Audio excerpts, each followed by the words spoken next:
Alright, we in here. I haven't played this game in a minute.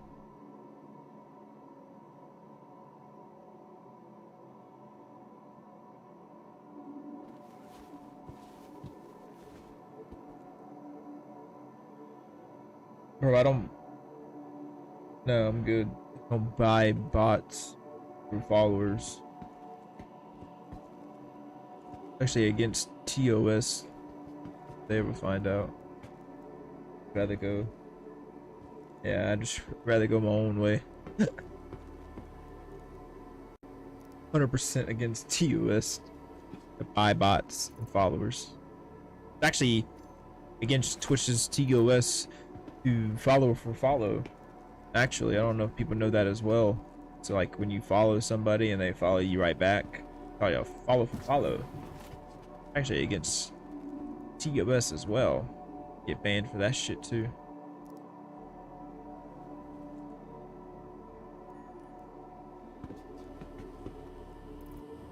Thought this had coffee in it. I would have been very happy if it did. I haven't played since the update, so 3 point. I haven't played since 2.1, so I don't know.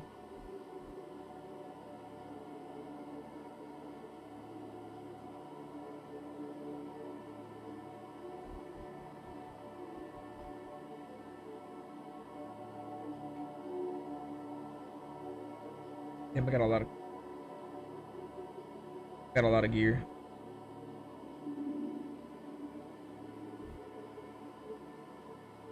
I gotta get a beer.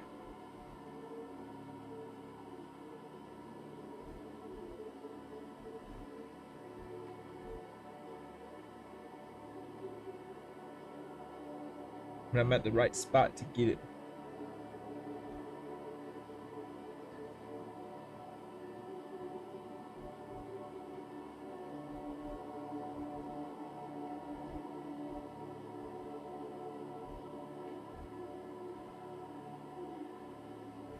That Oracle helmet?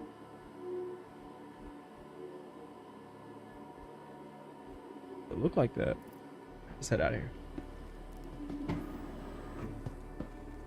Pick Orson just because I haven't been to Orson in a minute, and I really didn't know where else to pick. I was like, you know what? Why not? Orson's a pretty good first place. Get a lot of that buffer out of the way. The shaders off the rip.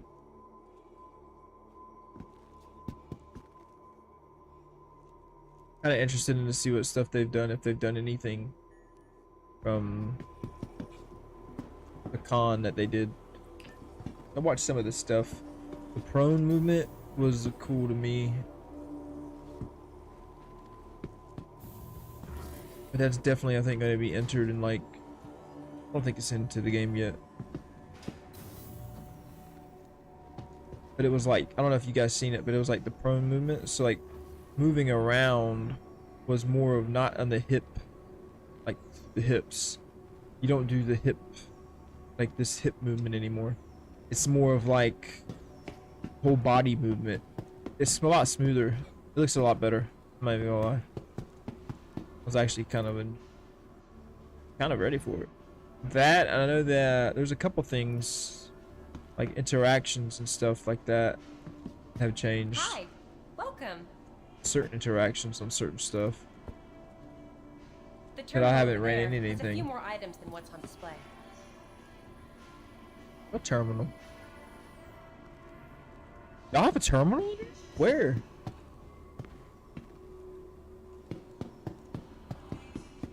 Deadass? Hey, back again, I see. Welcome. Bitch, where's the terminal? Y'all ain't got no terminal over here, bro. All my life I've been playing this game, I ain't never seen no terminal in here. Where's the terminal at? What terminal she got? You got a terminal? Nah, bitch, you lying, motherfucker. I'm about to say, y'all ain't had no terminals in this motherfucker. Be some beer. You can slide too, coming up. Now that part looks pretty dope.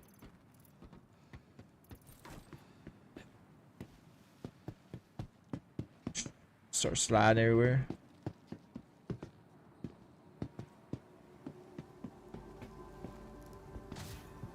Yo, Night Roo, how you doing? How you doing though?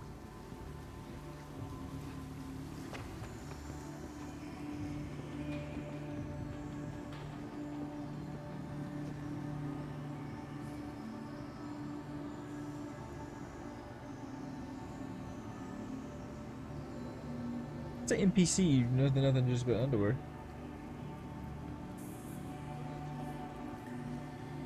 Is he good? Okay. That's a new thing. You want to play it? How come you ain't playing it? Damn, I'm rich.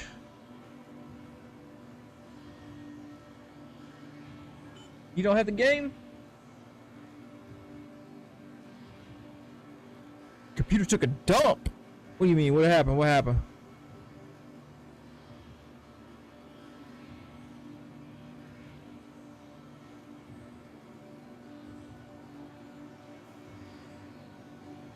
I feel like you've told me this.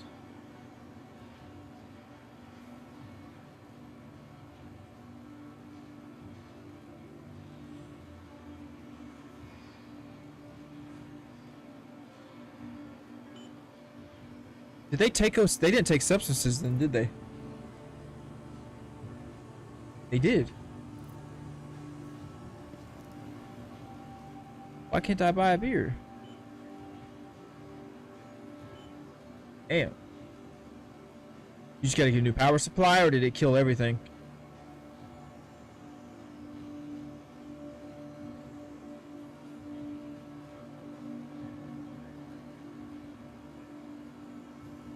Kill all your shit. That sucks, truly though. Power surges can. Ah, damn! You don't even know. When you get the new power supply. Yeah. Nah, brother, I know what you mean. That sucks. That sucks, actually. Going to be happy with that.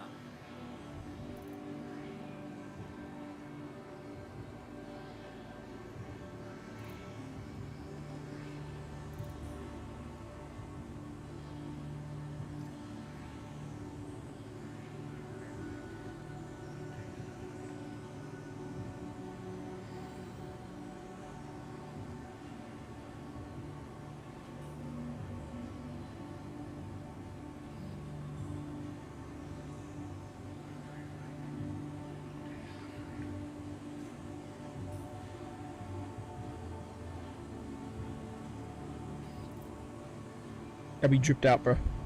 But my man is vibing in his underwear.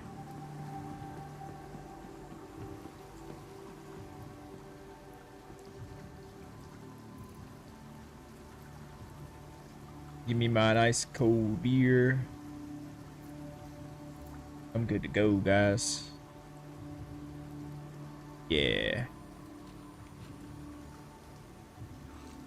You know what else? I need a fucking burger.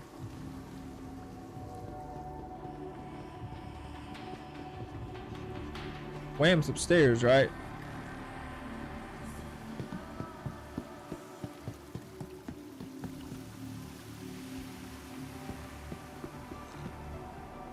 Yeah. Wham is upstairs.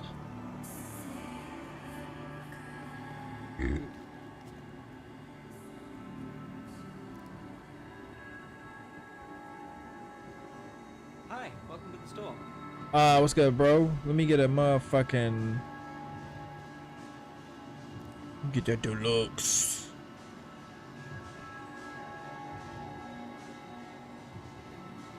We get 2 deluxes. Say shit. Ooh, bitch.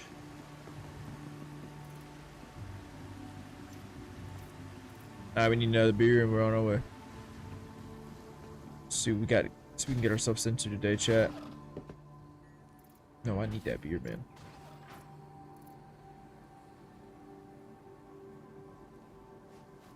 Brother.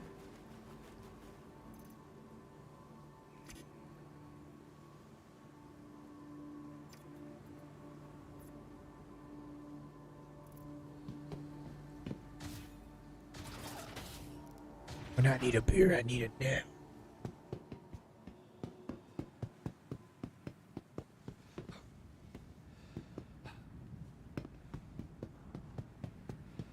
Did they add? I don't think they did.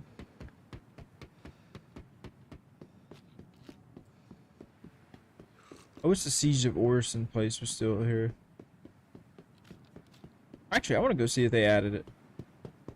I don't think they did, but kind of cool if you can get back up there and depart and go back. I've been waiting to see if they add it.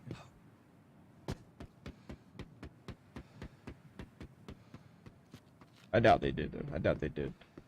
I think that's gonna be like another event thing. I don't see anything landing up there.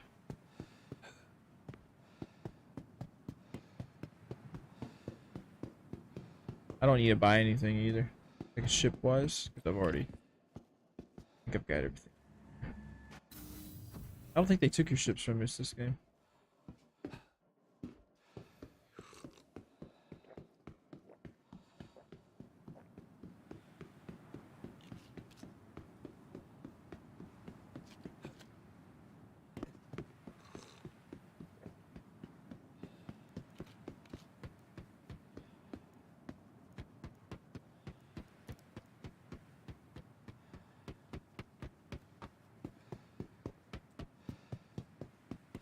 Wait for me.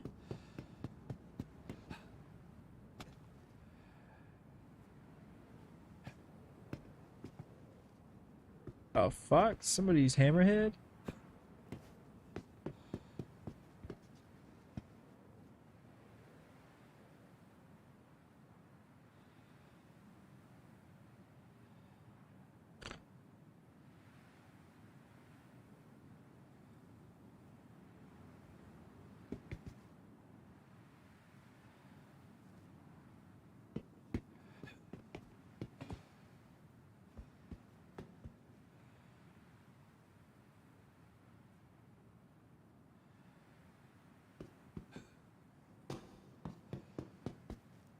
The next shuttle is approaching the station.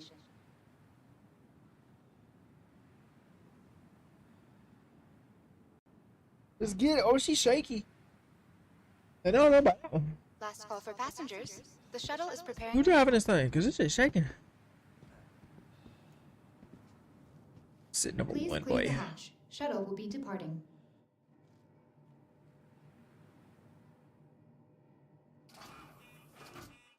Oh, was I on my ASAP? ASAP? What's it called? That's pretty cool.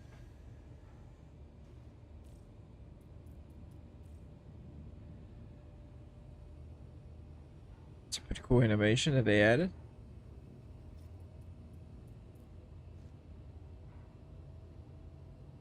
That's pretty cool, pretty dope. Actually, I like that touch. Me standing up, leaning up, that's a... What? What?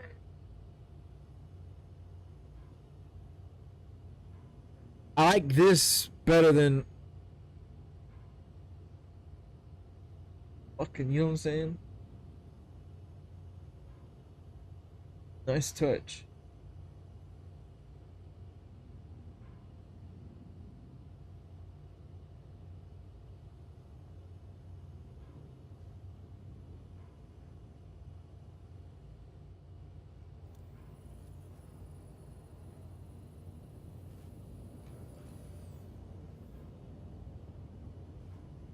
Approaching next station. If this is your stop, please prepare to disembark. Last call for passengers. The shuttle is preparing to depart.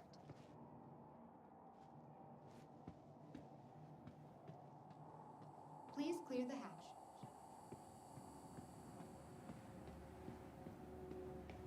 Last call for passengers. The shuttle is preparing to depart.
Ugh. Nothing's changed, nothing's changed. Still the same game.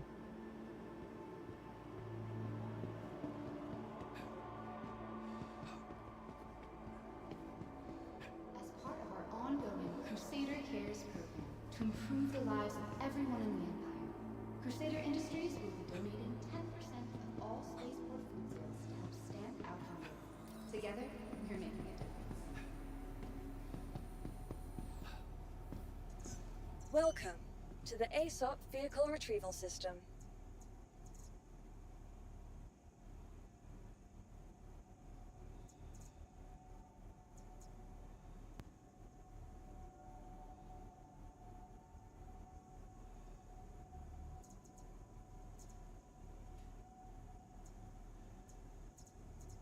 This is a reminder that the flight status and hangar information may change.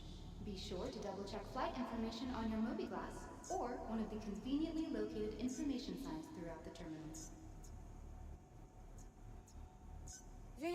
Your vehicle has been delivered to the following location. Please visit us.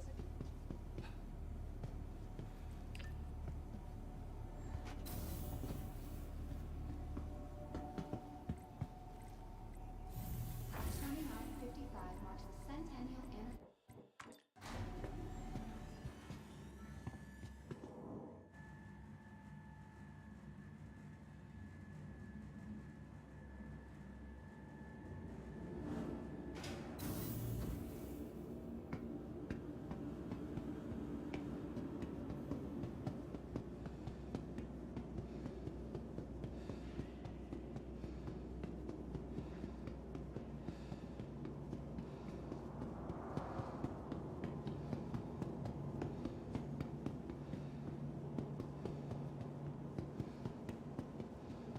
Y'all clear, bro?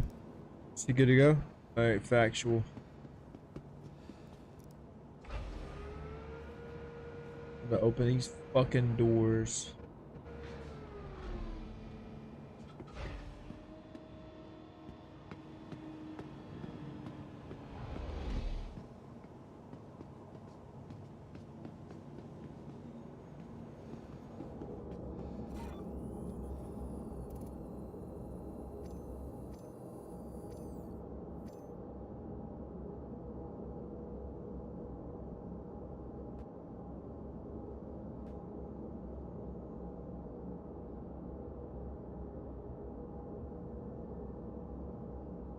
I chimed in.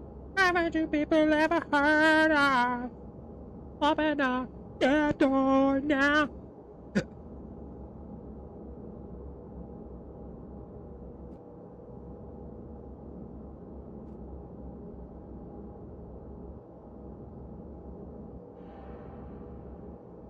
Well, I'm so tired.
Fucking moving.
Yeah. Uh. Okay. Oh, okay.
I'll be right back, guys.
on bearing 287. You picking that up? Yeah, got it. Scanning now.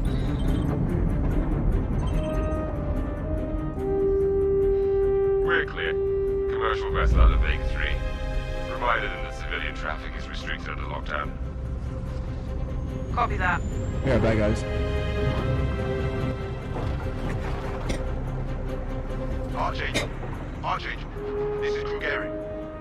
Come back, Gary. Redirect to sector 7 Bravo Echo for immediate tasking. Copy that. On our way.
I know I just wrote you, but a couple of hours ago, proximity sensors on the other side of the jump got twigged.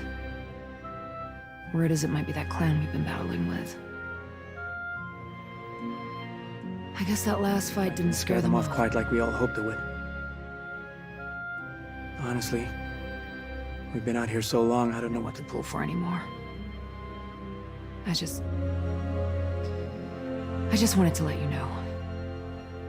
I'll write as soon as I can. Stay safe. Your loving son.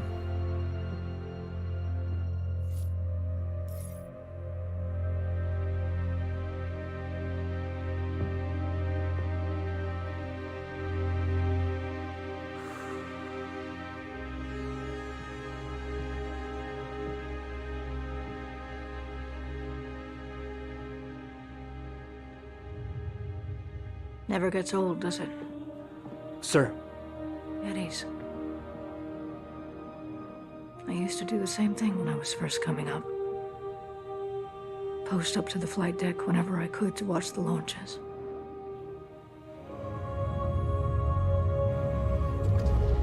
Have you seen the F-8s up close?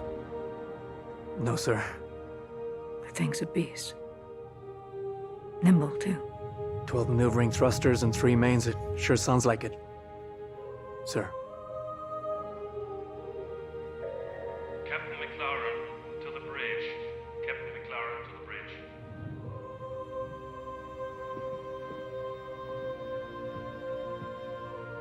I saw you apply to the flight academy again. Yes, sir. Keep your head up. Took me a couple times before I got in. Thank you, sir.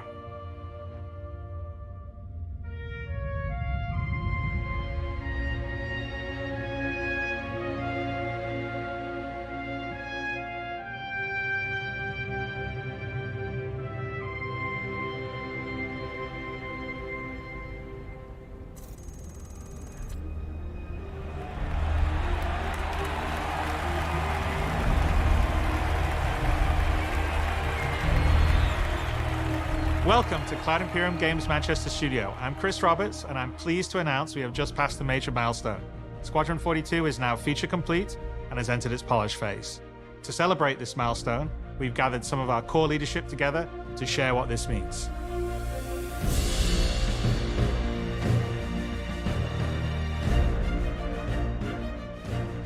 As Chris says, we've moved into the polish phase of Squadron 42, which means extra emphasis on ensuring things feel fun.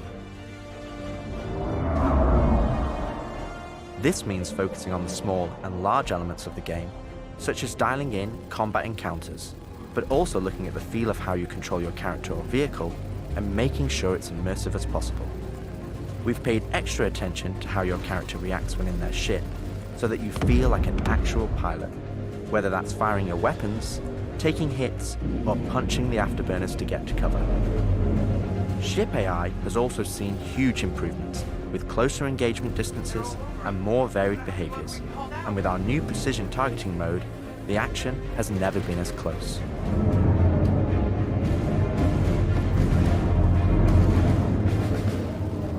With the aim now on polish, we've organised the project into self-sufficient strike teams, so we can focus on individual areas to deliver the best experience.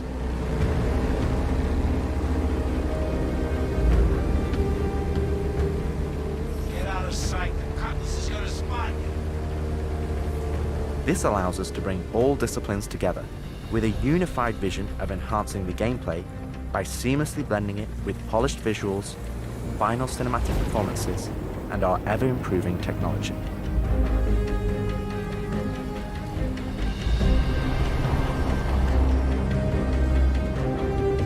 You didn't see the boat, kid. You're good to keep going.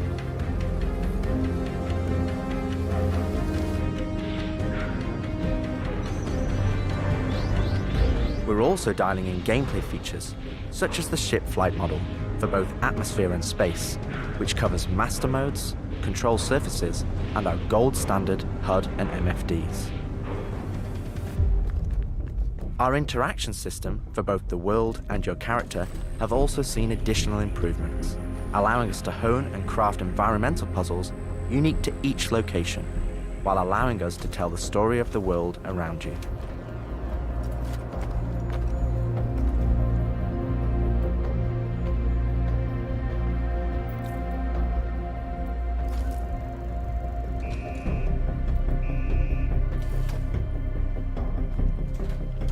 The military multi-tool is an essential piece of equipment for every pilot that integrates all attachments into a single handheld device and allows us to create really interesting challenges, including physics-based puzzles using our updated rope tech.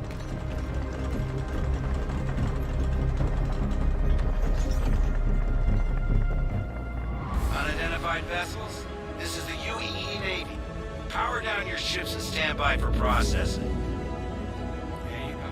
Off the coil's ass. Our scanning, targeting, and marker system has also seen an overhaul, allowing us to highlight only the essential information that you need, such as key objectives, mission targets, and high-level scan information, while keeping your overall view as clean as possible. Damn skank!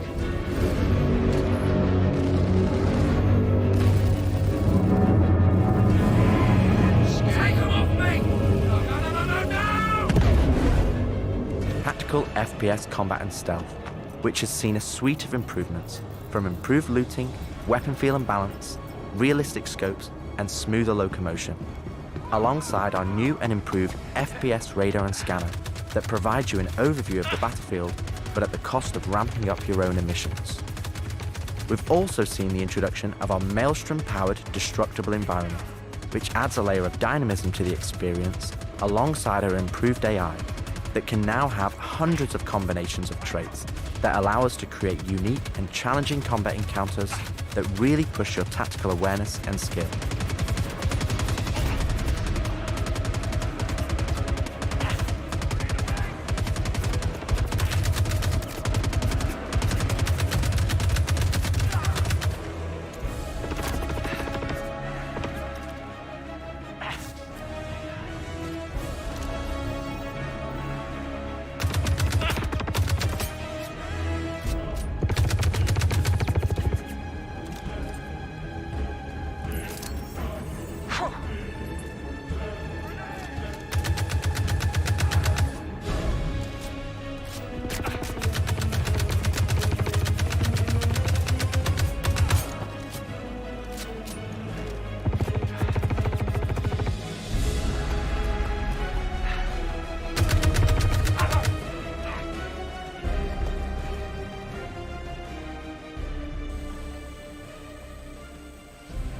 We play and review the builds regularly and call out action points in each level from start to finish and where we need to improve the gameplay.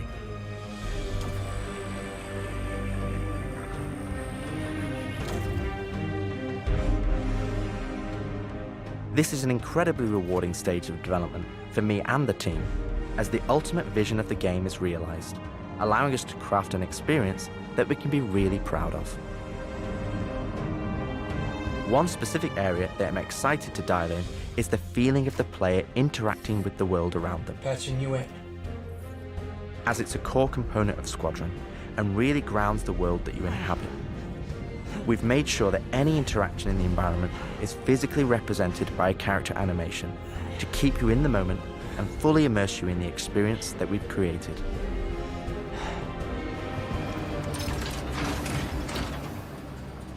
Ultimately, this is the final phase of gameplay iteration before we fully transition into optimization and stability on the road to release. Agent Trejo, this is Colton. Come back. Always trips me out to see terraforming setups like this. Web tried explaining how atmosphere processors work. Really shows how far we've come. What the hell is she? With the transition of Squadron to polish phase, we've had the opportunity to find additional moments within the existing narrative to add subtle interactions where appropriate. It's been tremendously exciting to play through these areas and find places to augment the mood, support gameplay, and further embellish our story and characters. So yeah, man, I can't believe it. They said I've got to wait another 2 years before I can reapply. So that's why I figured I'd get a job trying in security, because that's, you know, I can get some hours flying in the cockpit and whatnot. Can't hurt, right? Exactly. We've also been capturing pickups for our lead female player character, as well as wildlines for our various enemies that you all will encounter throughout the game on both foot and in your cockpit.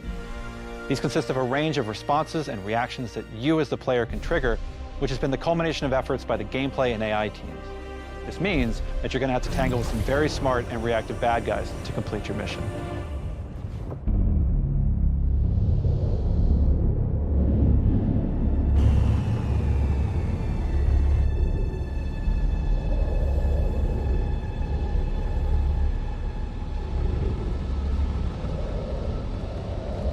At the heart of this immersive adventure, you'll find cutting-edge cinematic storytelling, thoughtfully crafted to fully immerse you into your story. We fight today! So in 40 years from now, when you're surrounded by everything and everyone you hold dear, and they ask, what did you do in the Battle of Vega? You can look them in the eye and say, I held the line. Men and women of the Second Fleet, I am proud to stand with you today. Good luck. Push your button. Nice speech. Any word from the recon team? Not yet. Well, let's get into position.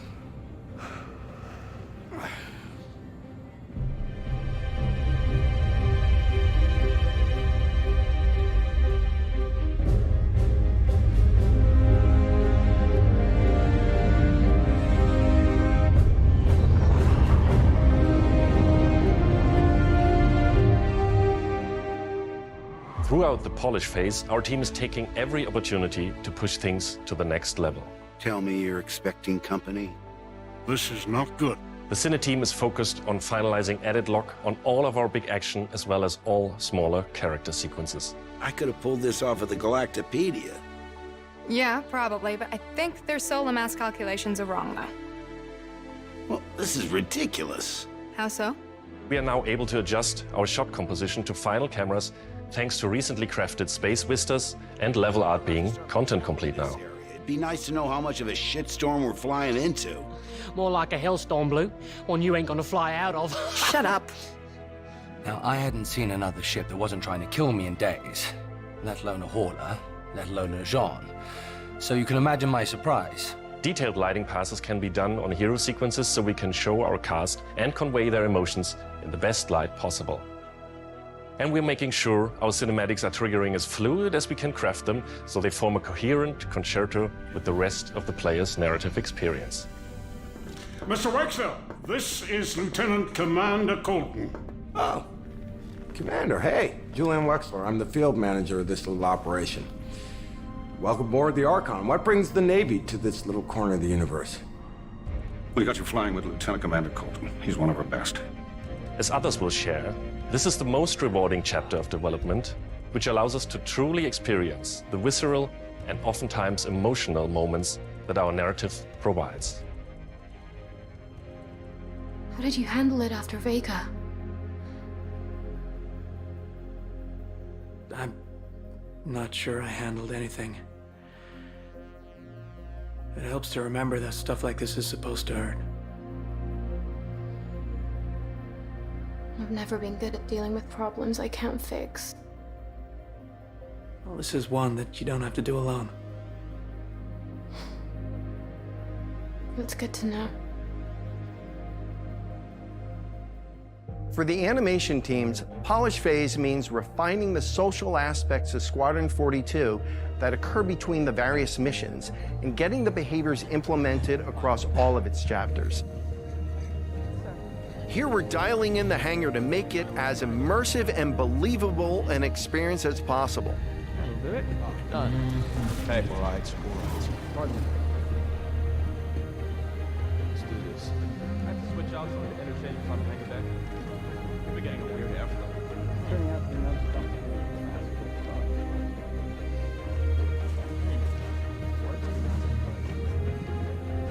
Yeah, I feel that. Anyway, I'm off. For example, we're launching off a space carrier, but we still ground the feel in real-world actions, refueling, repairing, and inspecting, and making sure that your next flight mission is a success. This means we're looking out for pops, hiccups, or awkward transitions, and ensuring that everything flows and looks like all the great mocap performances we've captured.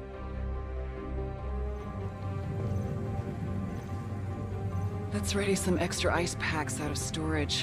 Whenever gunners are on full rotation, you can always count on at least one of them getting hurt. We also have you covered in everyday life. The medical staff work diligently for their patients, whether they're players or crew.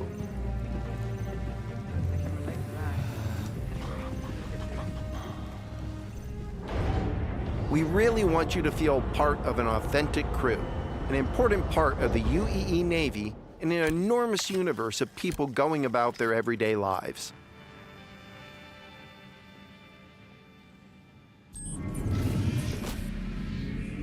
Let's go ahead and clear for takeoff.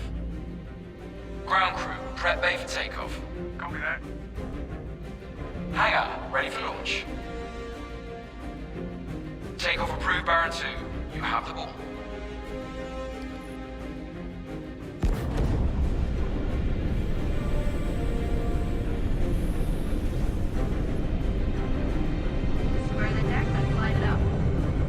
Ready and hold on as you're launched off the deck of the carrier.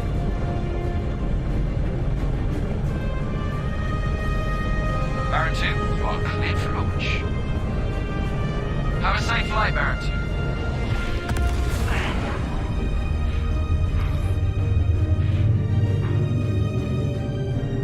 We want you to not only decide how you play the game, but to feel as if the people you interact with are in that world with you. I would have never thought a shotgun could be so pretty. Damn, this R97 is sleek as hell. Like a lot of other weapons in Gemini's arsenal, it has a higher rate of fire than most guns of its type.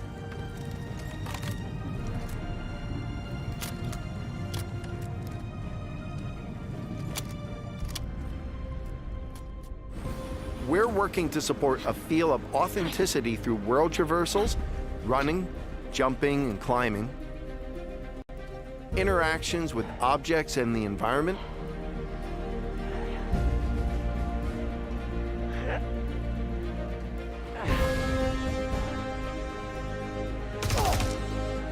solid weapon gameplay and enemy reactions,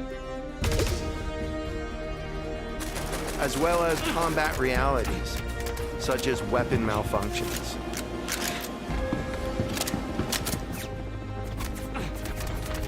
Or in close encounters of the more lethal kind. Ooh, that's gonna hurt in the morning. As we continue to focus on the quality experience, we've been working closely with our art teams, and it's been exciting to see their environments come to life alongside us. While animation and design have been populating the locations, polish phase for my teams means making huge advancements in the quality of our characters and environments. We've established our standard with recognizable characters like Mark Hamill, Gillian Anderson, and Gary Oldman. And we're now applying this to the rest of the cast and identifying any remaining tech requirements that need to be closed out. The story of Squadron 42 takes you through a variety of diverse locations of varying scales and styles. We shared glimpses of several environments before, and there's still plenty out there for you to discover. One of the main challenges the art team has had to face during the development of Squadron 42 is ensuring the visuals are complementary to the narrative of the script. The mood and feeling of a space is just as important to us as it is making sure we hit the visual quality that CIG has become known for. Oh, good. We can't hack it from this side. Graves, we got a locked door. Can you give us access? No, I'm afraid that's a negative, Steve. I would have to add you to our system to give you override permissions, and there's a lot involved in that. It won't happen quickly. Okay, we'll figure something out. Everything you see during the campaign has been heavily inspired by the classics of 70s and 80s sci-fi, but with a modern twist. We want everything you see to feel like it has a soul, its own personality, and tells of a history long before you arrived.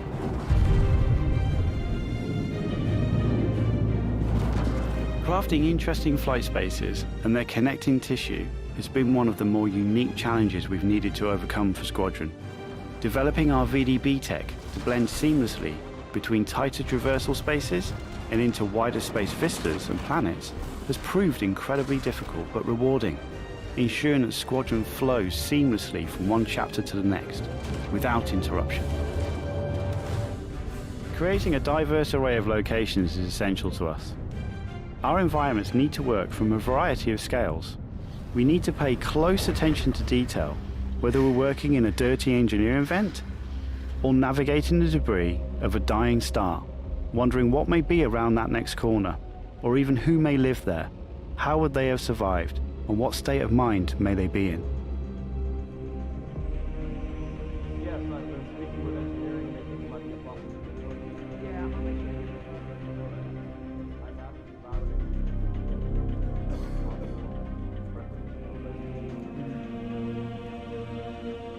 We've worked closely with our social teams in delivering a cohesive social experience when you're taking some downtime from our refined flight and FPS missions, or even missions of the more eerie kind.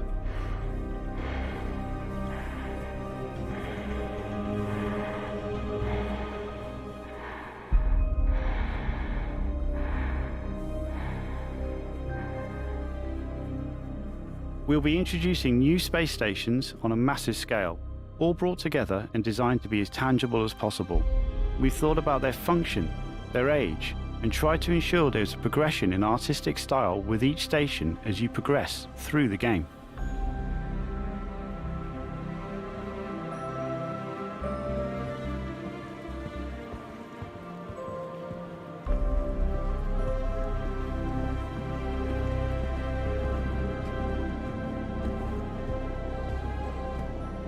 As you can see today, the teams are working incredibly hard, ramping up the detail and quality to match the breadth of our vision for Squadron 42. Now, I know you're all asking, when can I play it? When can I play it? When we have the locked release date, you will be the first to know. Now, we're in polishing phase on Squadron 42. You will start to see a lot more things coming to Star Citizen, as well as overall progress on the persistent universe. polish phase can take some time. We have come this far, and we want to make sure Squadron 42 delivers on the promise of being this generation's wing commander. Now, even though there's only a few of us in this video, I'd like to extend a big thank you to all our staff around the globe who've been putting their heart and soul into bringing Squadron 42 to life. And I would like to thank everyone in the community for your patience and your support. To paraphrase Admiral Bishop, when people ask, what did you do in the development of Squadron 42? You can look them in the eye and say, I held the line. I'm proud to stand with you. Thank you for making this game with us.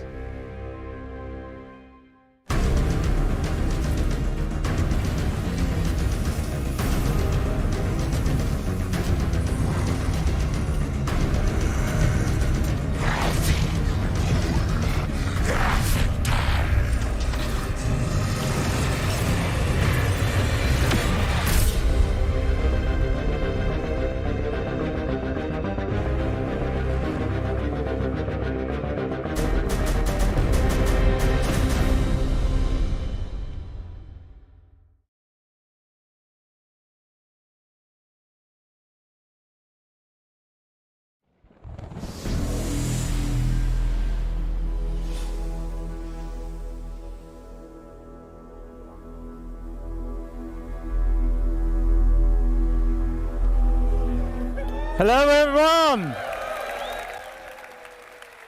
You know, am I too early? No. It's a real pleasure to be here at CitizenCon in person. I've had so much fun. Thank you all. But my name is Jens, and I'm here from Manchester. And I'm going to talk to you about some improvements to player traversal. So we're going to start in 0G, where we've been rebuilding the EVA experience from ground up.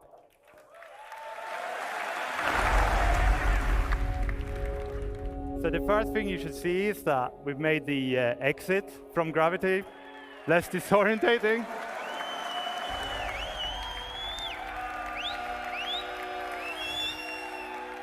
Oh, we got a faith plant. We made it. All right, so we made the re-entry much more forgiving. So this EVA has a new prone lateral pose, and this is really important to us because it allows us to get close to surfaces, and it allows us to walk across them. So we can see that in this video here.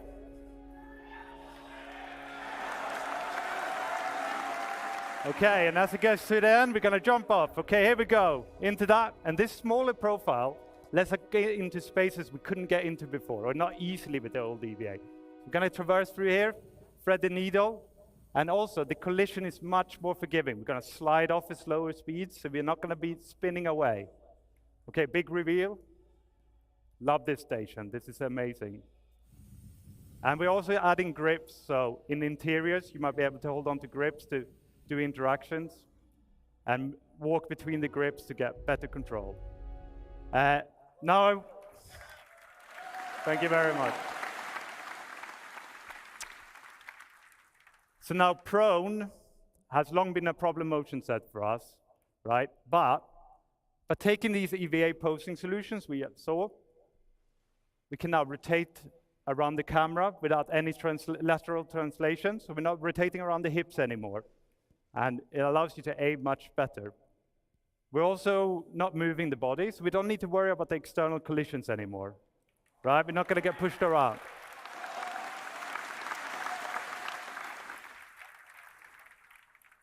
Of course, prone isn't all about looking around. We want to traverse as well. So we're going to head down this vent.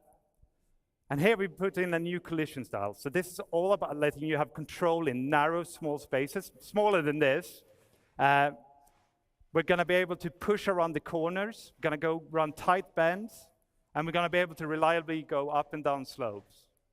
And this is where prone led the way. So we then took this and we put it into the EVA. So if I turn off gravity here, which I'm not going to do, but if I did, the EVA would have been able to traverse the exact same place. And by having these motion sets so similar, we can exchange success between them. And this could then be done to other horizontal sets, like prone light sets, for example, like the water world showed it yesterday. We might be able to take you swimming there one day. So. Okay, we're going to move from the horizontal to the vertical. So with ladders, we put in some new subtle and significant improvements. So we got midpoint markups that lets you enter the ladder at anywhere. We're going to let you look around so you can do 360s. We're going to let you lean on the ladders so that you can avoid obstacles or peek around corners. And this all got a full new animation set. It looks amazing, especially with all this beautiful star cloth. You know, you got both the hood and the cape there. It looks amazing. Okay, so with combat, we wanted to add more speed to the encounters. So what we've done is we've removed the weapon penalty, so you can move at the same speed with and without the weapon out. We've reduced the inertia, so you're going to be able to push up to your desired speed faster. And this is already in 320 and 321, and we've got more things like this to come. Right, so I didn't just want to talk about improvements. I've hinted at swimming, but I'm going to show you a different feature, right? So sliding. So with the power slide, you inject a burst of speed. This doesn't just take you from A to B faster. You're going to have a reduced profile. You become a smaller target. It doesn't come for free. You know, you're sprinting, so that's going to cost you stamina. You're sliding, that's going to add some stamina cost. And when I do it back to back like this, my heart rate is just pumping, pumping, pumping, right? So you got to be a bit careful. You can't just slide your whole way from the hubs to the spaceport. Okay, so another thing that is really important to us is that with the slide, it's a short duration, but we want interactivity as soon as possible. And that's true for all our motion sets. We're going to go through all of them and give you interactivity. So with the slide, we want you to be able to aim around as soon as possible. The moment you hit the ground, you're going to be able to aim around, all right? And the direction is locked. So if I was to slide from one end of the stage to the other, I would be sliding this way, but I'd be looking this way, right? Look at you guys, hey. But while I'm sliding, I can hip fire. And as I come out in the exit, I can ADS, I can lean. I could go back to sprint right away. So I could do back-to-back slides, like we saw in the last video. Okay, so moving beyond traversal, just to finish this section, I want to talk about new hazard. Now, you saw this yesterday in the UI demo. I lost my phone. Bone, can you press the button? That's it. Okay, radiation, right. So radiation, for that, it's a new addition to this active status system. And we need to look at the bottom left here. So in the middle, you got the amount of radiation that being pushed on your body. If you have a directional source, it's based on your body surface and your distance to that source. So by going behind the cover here, I can completely cut off all the radiation. So I can use that. And then on the left, we have an icon that has a shield around it. Now, that shield works in two ways. Right? First of all, it comes from your outfit. So depending on what you're wearing, you're going to have a better or less accurate shield, right? It has a threshold. As long as your radiation doesn't exceed the threshold, the shield will hold true. It'll scrub all the radiation off, and you can stay there as long as you like. But as the shield starts peeling off, then when the radiation gets higher, the shield will peel off. And you know the radiation sickness kicks in right at the end of the video here, and my health just deteriorates super, super quick. So yeah, that's not great. Okay, so we're going to see some more radiation in the next section. So I would like to welcome Inesh up on the stage. Thank you very much, everyone.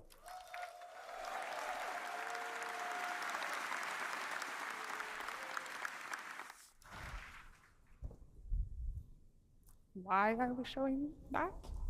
Okay. Hello, everyone. My name is Inês, and I'm a gameplay programmer here at CIG. And I'm here today to tell you all about... Thank you.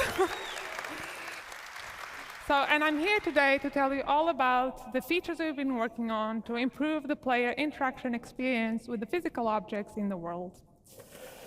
So let me start by telling you what we've made to make it easy for you to identify and interact with these objects in the world. We have introduced in the new interaction prompts, which are AR cards that appear over the objects as the player gets near them.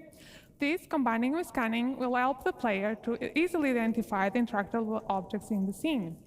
So we have improved the algorithm that our interaction system uses to determine the current item in focus. So you'll have a smarter detection and selection as you move around and look around the scene. So the prompts will show you the active interaction and the keybind that you can use to quickly trigger it, like you see on the pictures. So we are trying to minimize the friction of the player to interacting with these objects. You no longer have to go into interaction mode to bring up the cursor, then drag it over, and to select using the inner thoughts. So we're removing that.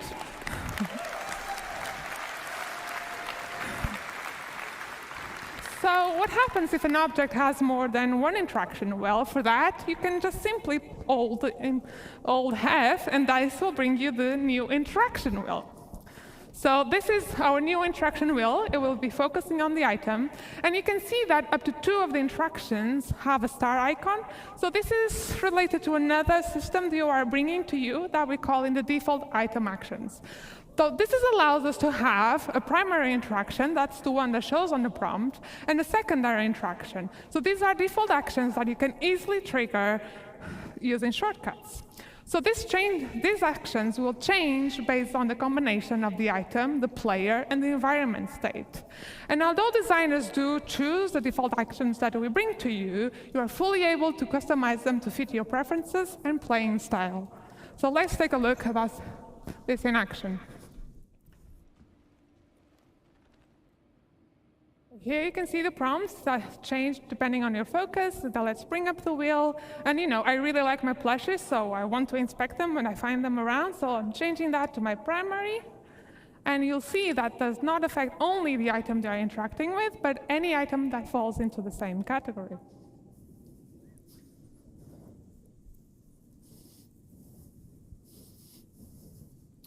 Go next. OK. So I've shown you some features that improve. Thank you. So I've shown you features that improve the readability and easiness of interacting with the objects in the world. But the other part of our focus was to bridge the disconnection between the player and the object you are interacting with. In a fully physicalized world that we want to provide you, a tactile experience is very important to sell the experience. So we've introduced a new system that allows us to play animations on the player of actually reaching out and physically touch the objects in the world. Yeah. So our main goal was to give you a better immersion, but at the same time, minimizing the friction and the control we take away from you. So this really was an exercise between code, design, and animation to give you the best experience possible. Let's see some of this in action. And pressing buttons has never been so satisfying and fun.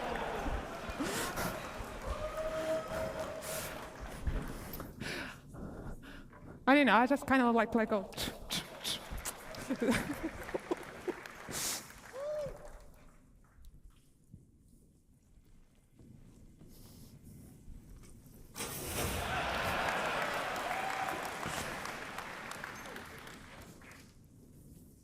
And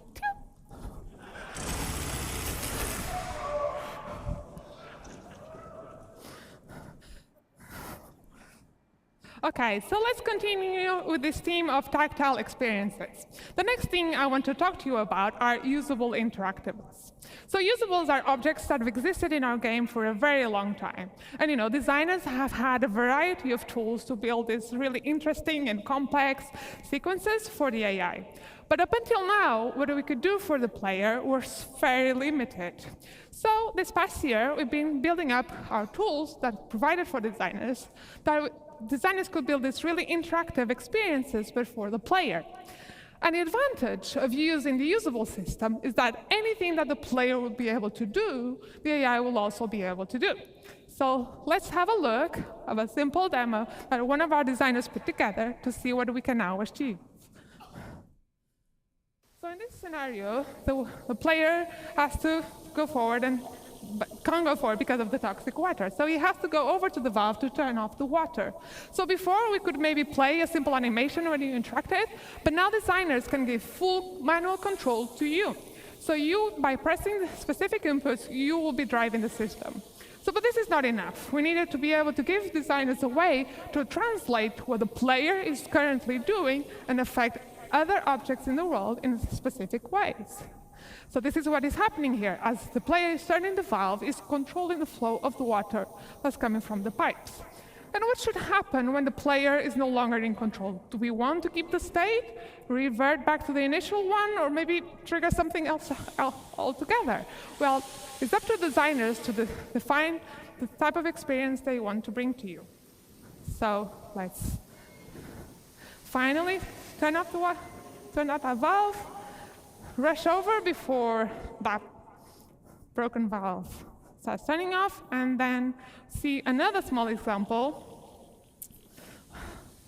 Oh, let's go. So yeah, we'll see another small example where you won't be able to open the door by a press of a button, but you have to manually interact with that pump and manually open it. So you'll have to time your inputs to slowly open the door. So this is just a small taste of the level of interactivity that we can now have with these objects. We had really nice results for Squadron, for the mess hall line, and I can't wait to see what the PU designers will create and bring up to your hands.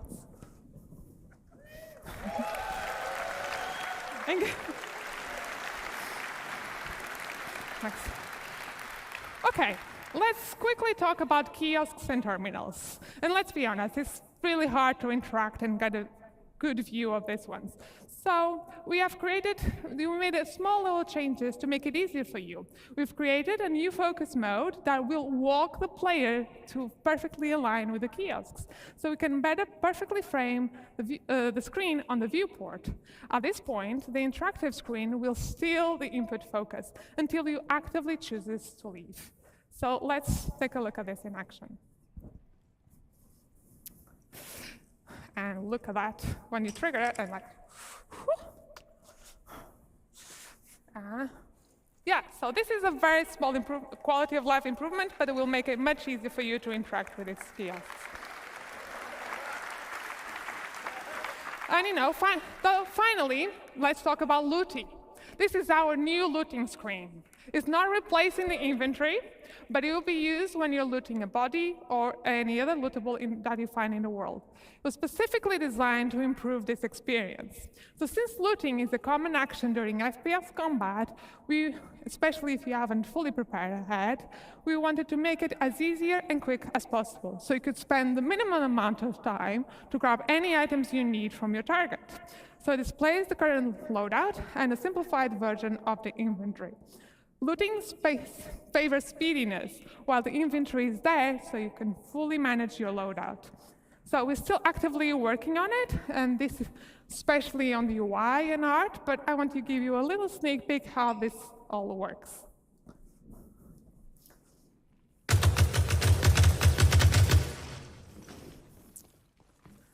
Okay, let's go over to divergence. So you see the player loadout is on items are on the bottom, the target is on the top. You can hover, if you hover the different widgets, you'll see a tooltip that with the different quick actions you can do. You can just simple press. Yeah, it'll be so much easier. So yeah, you can quickly press to just equip or swap. You can even use your mouse wheel if you want to change the target. You can drop anything, store anything, just really quick actions. And you'll see in a minute that we also can trigger ammo repooling. So this will grab all available ammo, either from your target or from your inventory, and will fill up the magazines in your loadout and get rid of any empty magazines. So yeah, it's looking really good. Yeah, so it's looking really good, and I can't wait to see the final art. So that's all from me, so thank you so much for listening, and I hope you have a great time.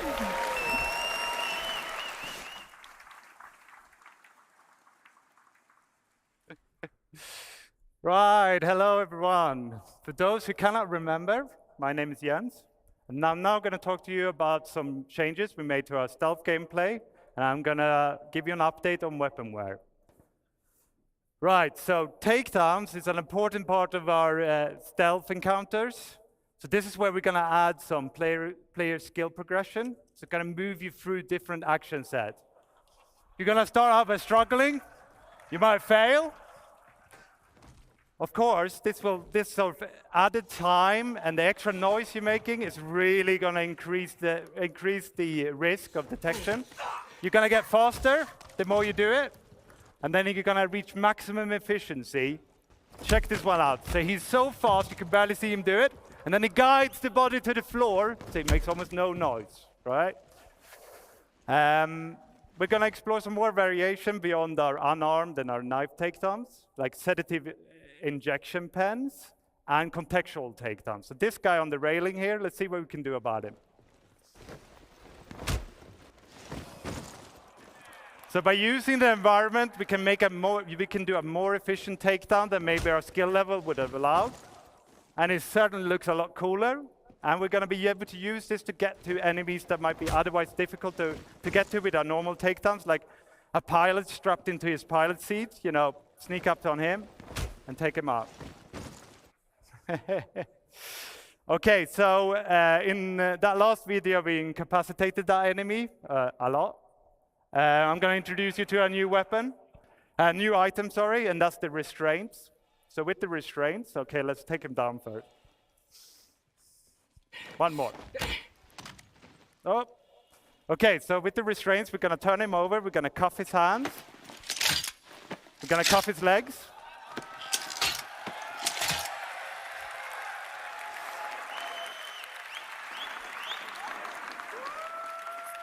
Now, if he wakes up, he can't chase us down, right?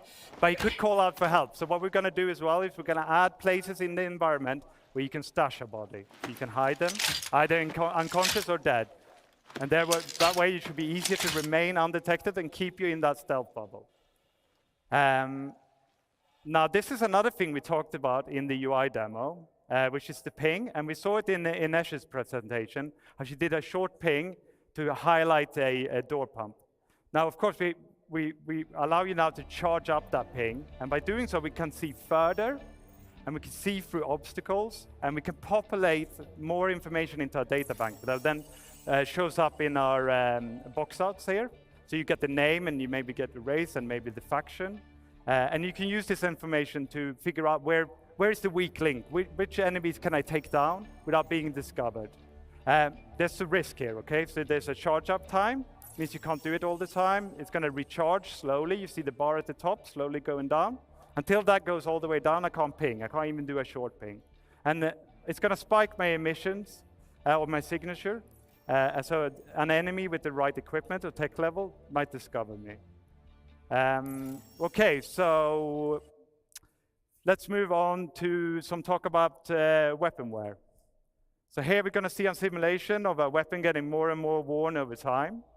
We're going to expand this beyond weapons to other FPS items like your armor, your clothing, your helmets. In actual game, this would be triggered by weapon usage, right? So the more you fire your gun, the more worn it's going to get. And this is going to affect its efficiency, it's going to affect its reliability, and it's going to reduce its resale value. Each item is going to wear at its own rate and persist at its own rate. So you could have a worn rifle with a pristine scope or a pristine rifle with a worn scope. Check this one out. There you go.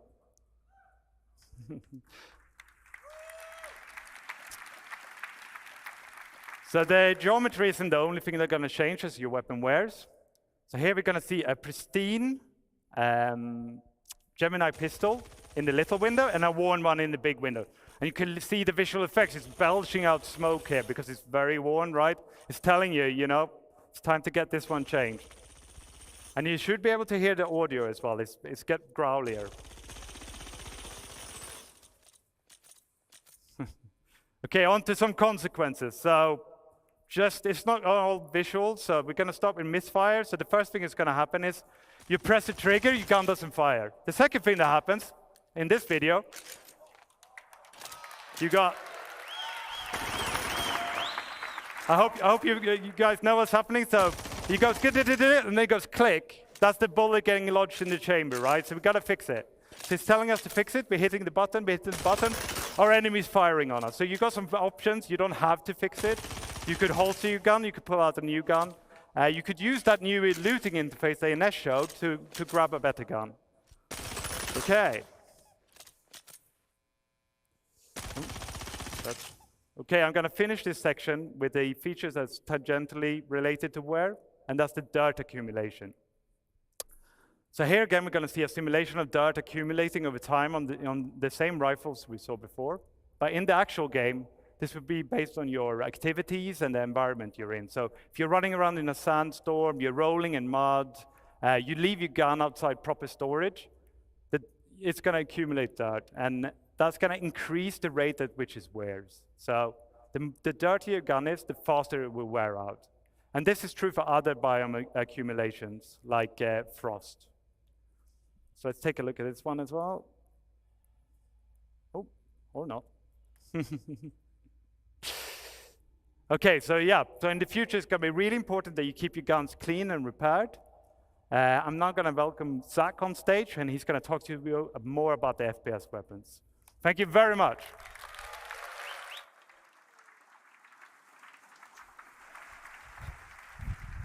Hello, I'm Zach Priest. I'm a senior FPS games designer. I'm here to share some of the new, interesting FPS things we have to bring you. So if you play modern shooters, you'll have noticed that the quality bar has gone through the roof in recent years. Things from visual recoil to VFX, just overall general weapon feel. As you know, we recently did a pass on our weapons to get them a bit more up to speed, but we couldn't hit that quality bar that we really wanted to. Because guns are violent in nature, and we couldn't portray that as much as we wanted to. So we made a new tool. And it allows us to show the violent nature of weapons while, creating greater weapon-to-weapon variety, So, this new tool also integrates better with other systems. For example, you just saw like wear and dirt and things like that. And I'm extremely proud to show you the new weapon recoil. So this is the old P4. It kind of falls a bit flat. You're not really getting that like oomph that you want, but you've probably shot this a million times. Now the new P4, it has these nice little bop downs, and you feel it getting close to the camera, and the overall aggression of the weapon is a lot more there. It feels a lot more visceral when you fire it. This new tool gives us granular control over the movements of the weapon. So essentially what we have in one of our tools now is almost an animation tool where we can control the rotation and the location of things. So this is the old PA SMG. This is a new one. And in general, it's bringing the house down now. So recoils are just, in general, easier to tweak now. And they're a lot more impactful, and we can create weapon variety in just far new, more and interesting ways. Cool.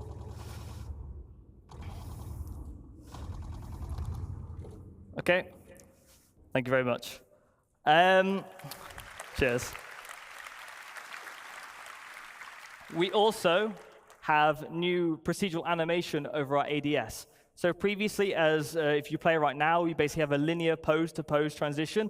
And sure, it's there, but now we layered some of this procedural stuff on top. So for example, if you have an SMG, it can come up a lot quicker, it can flick up, you feel really cool. LMGs can be a lot more heavy. So before, it basically just do, move from pose to pose, but now we can keep it longer down here, bring it up slowly, and overall, it just feels like you've got an LMG, or it feels like you've got an SMG.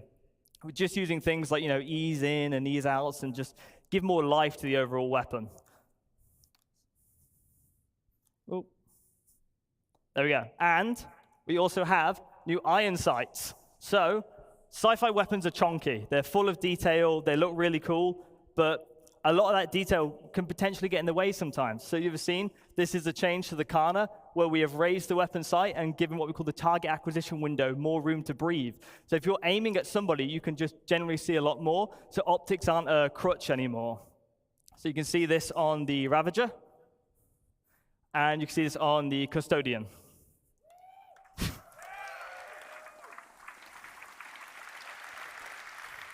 Now, weapon functionality changes. So as you imagine with the new recoil tool, we're going to do a pass on all the existing weapons. They're going to look and feel great.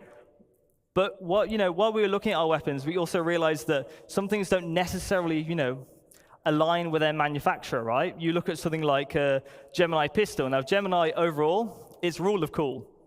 Like, that's what Gemini is supposed to be. So the LH86 pistol should be fully automatic, realistically. So we have a video to show you of the pistol. And as you can see, it goes ballistic when you fire it. The magazine count has also increased to allow for that just crazy feeling that the pistol gets. Cool. Cool. Thank you very much. Right, and moving on to our new Vault weapons. So, it's the other video. That's the optic one.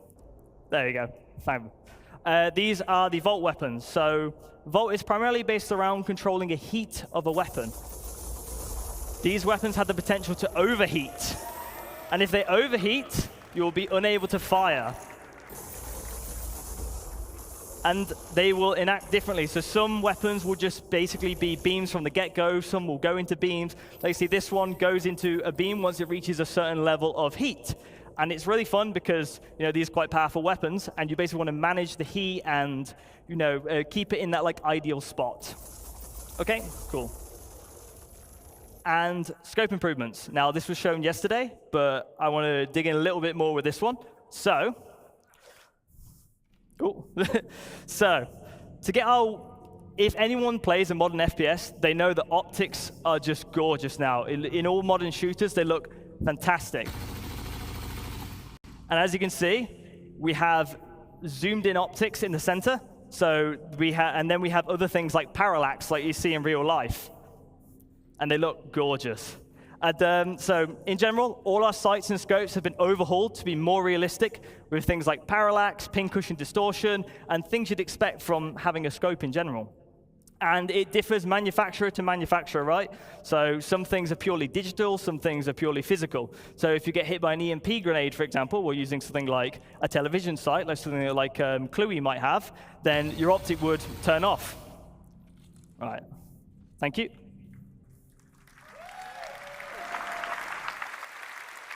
Cool. And weapons are ultimately as only good as they sound. I'll be quiet for this next bit. But as you know, we've done a lot of work on our audio propagation systems and just in general how guns sound. We've also switched out some noises and made them feel a lot more beefy.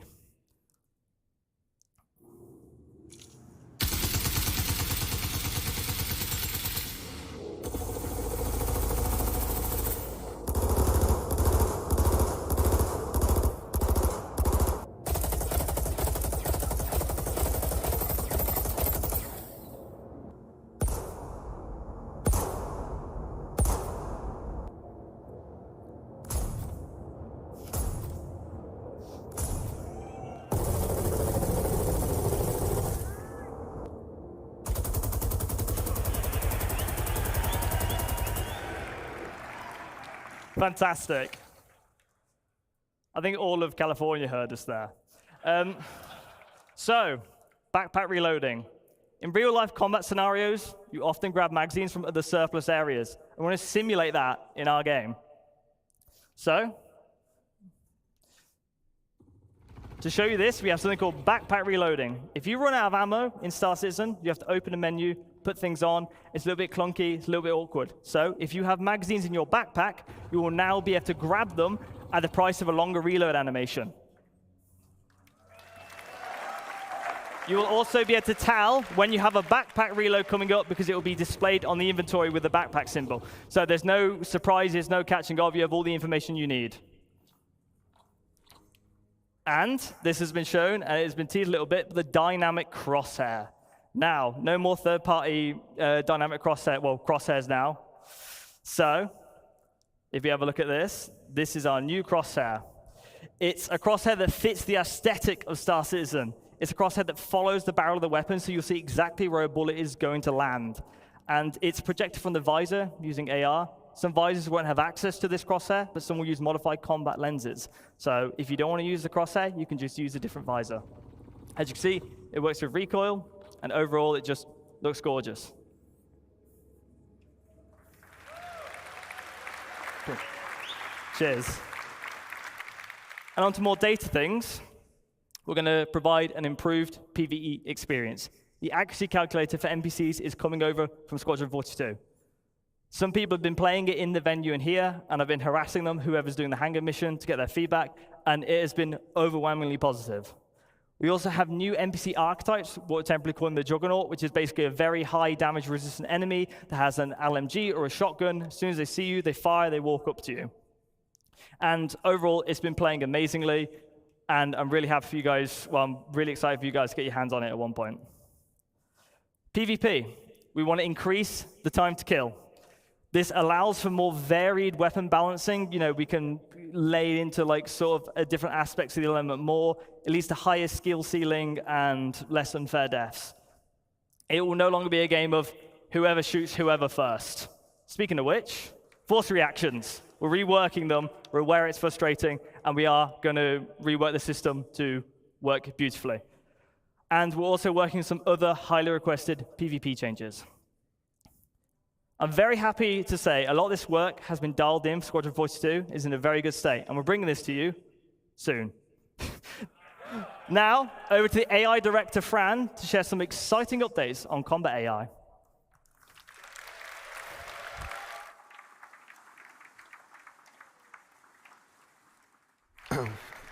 Hi, everybody. So, I'm Francesco Roccucci, as you said, and I'm the AI director in CIG. It's a great pleasure to be here with all of you guys. It's fantastic. So what we're going to do today is to explore how all the work we've done for Squadron 42 is going to flow into the Star Citizen experience. So we wanted to make the AI presentation about how you guys are going to experience the tech and the features we have been working on. So from the player perspective, you've seen how many new opportunities you have. And now it's interesting to see how the NPC are going to react to that. So the goal of Star Citizen is to build a breathing and living environment where your actions matters, and the NPC you will find in the universe needs to have the same opportunities and same limitations that you have.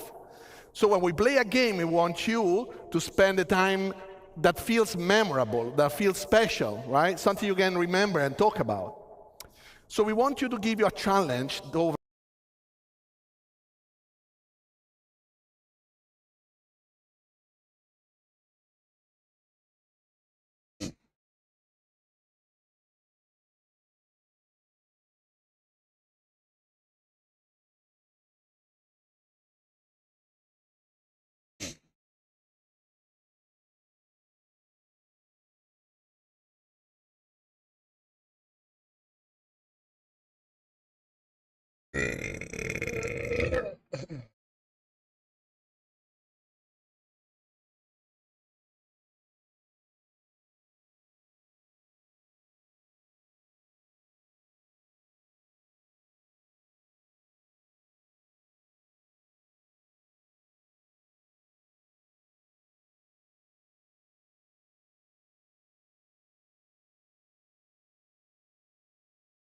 I'll be right back. Sorry.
I'm officially back.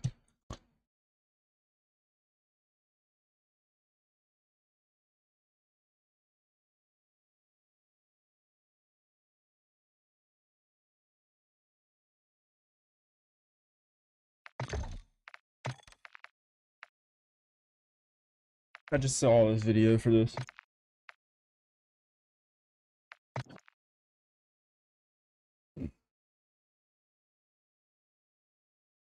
Why?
Nani?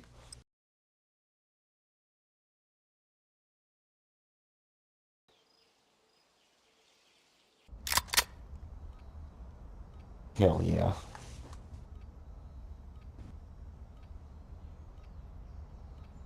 Oh yeah, Lisa. Alright, let's all go to the hill and die together. Push. Infected. Sable 1, one of your own is infected. Your objective is simple. I like to itch my asshole with my tongue. You can lick your asshole with your own tongue? Pick it up.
What up?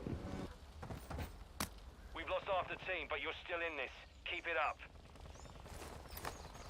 Yeah, it's pretty fun.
The last one.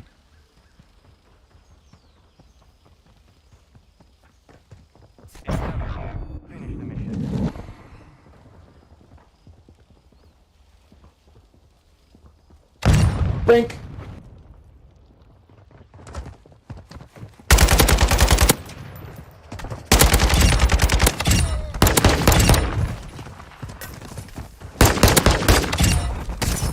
Front right. Nice. Hey, that was a good ass spot though. That was a good ass spot. was a good spot, Drew. It was though. Yeah. I thought that motherfucker, first motherfucker saw me. That's why I shot his ass. I was like, nah, he ain't see me. I was like, fuck. Dude, I did not expect that voice to go with that gamer tag. I'm not fucking kidding. You like some flowers? Oh yeah, okay.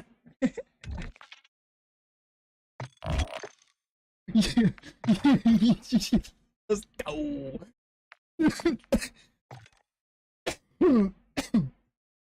I won that. Let's go.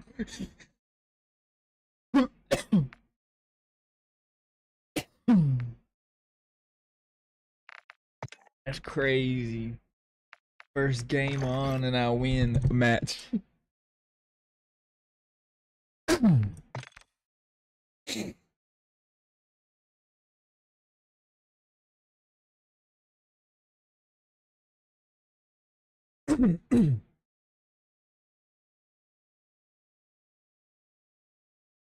let's get it.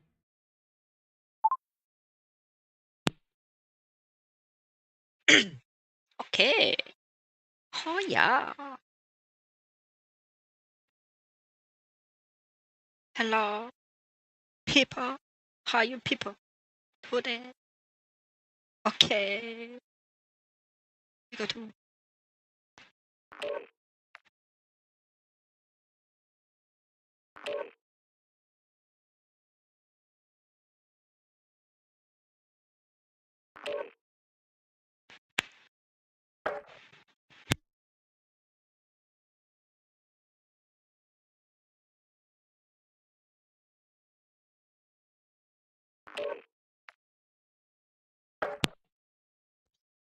Okay.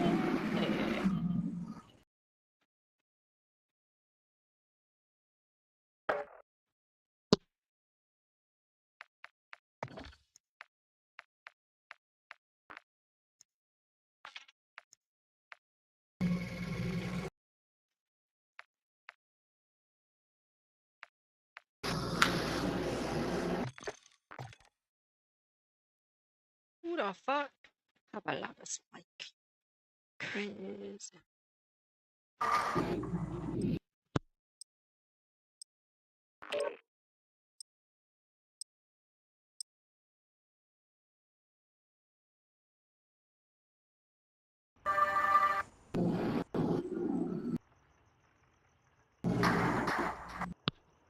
Okay, people. Ooh, it's dark here. Okay.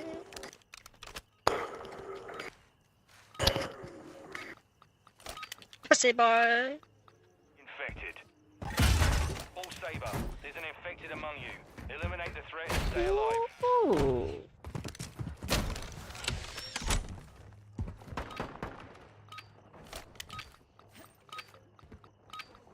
Take them all.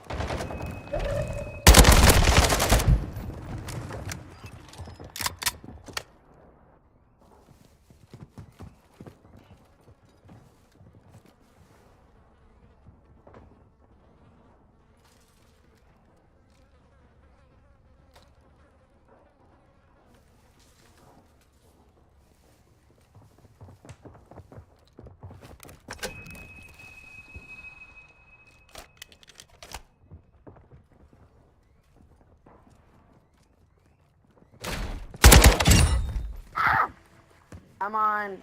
I was gonna fortify the bathroom. Love you. Why this shit third person? Crazy.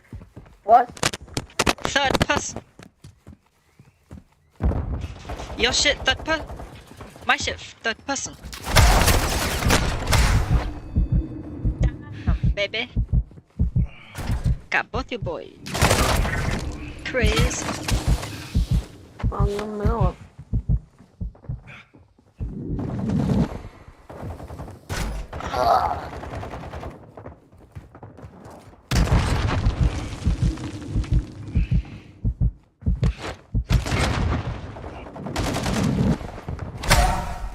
Sorry, baby. Oh yeah.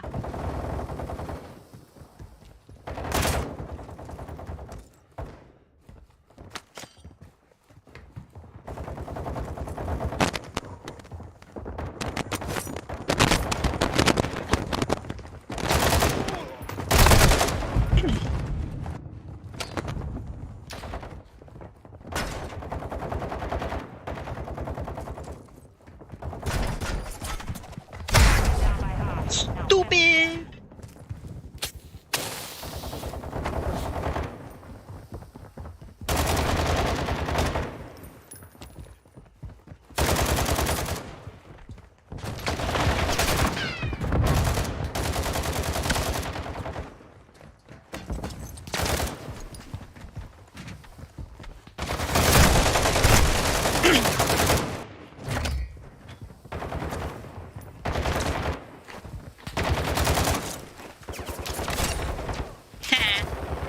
boy. Got you, baby boy.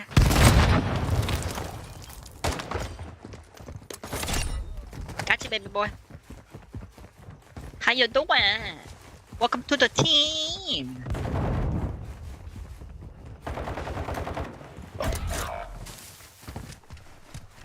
Hiya! Pussy boy.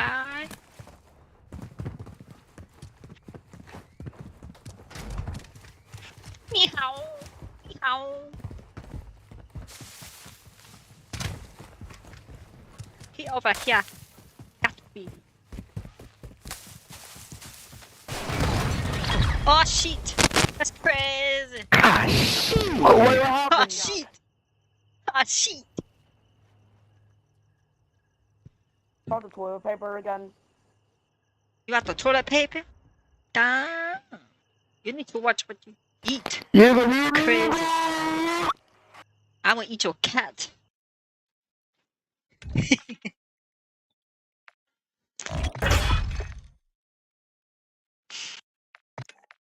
I will eat your cat.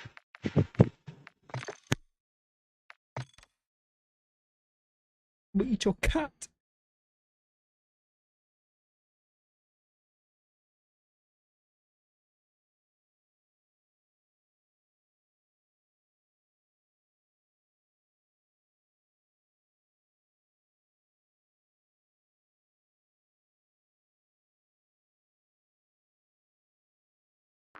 It's on my wallet. I get it. On my heart. Listen.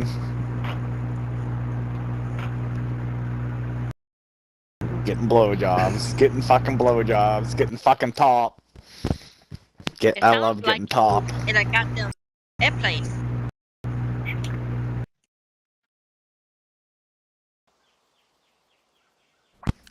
Yeah, gotta love something. Cody. What? Where are they going, to BG? Yeah. Jeez. Sounds like You want me to go? I he's told him I flying wish. there now. You should go to just see all the girls in the Halloween costumes. Alright. Get in trouble is all I'm gonna do. Yeah. Oh, that'd be bad. You should go if I didn't have to work. We drive my car. 4 or 5 beers deep and I'll start saying Hey, we can go stay with Noah. 4 or 5 fucking beers deep. That's fucking amateur, pally. Roderick? Like the first MW? Roderick. You think? Roderick. I'm in the center. Well, ish. Yeah. Roderick. Out in the open. Promise. Maybe? Roderick. Like, I don't know if it's like basketball court now. It's like a dance floor. I literally just hit mute off. Yeah. Like what? Like what are they even talking about? Why are they talking about where they're at and fucking infected? Like it's really that. Oh, shoot. Carbon.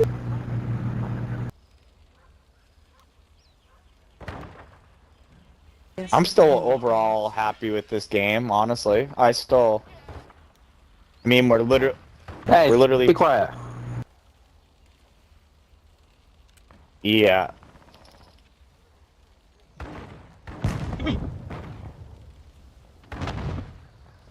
Yep. My fucking claymore.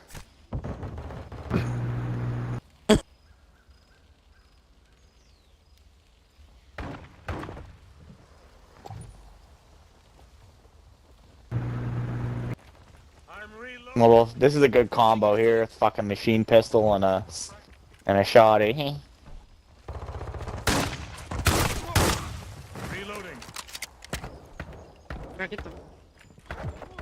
You guys want to go? Let's go. Let's go. Oh, I went this morning. I was late for work. I had to call my boss and tell him I was late. Gonna be late showing up to the shop. I set my alarm and didn't have enough time. I literally was like, well, I'm on. I was like, I told Christina, because I'm looking at my alarm. She's on top, right on. I was all sprawled out, starfish, fucking laying in bed there. Jeez. Really? Oh, there's gotta be one up in this house. Yo, bitch ass. Wouldn't have known I was there. If you hadn't sat there. Ah!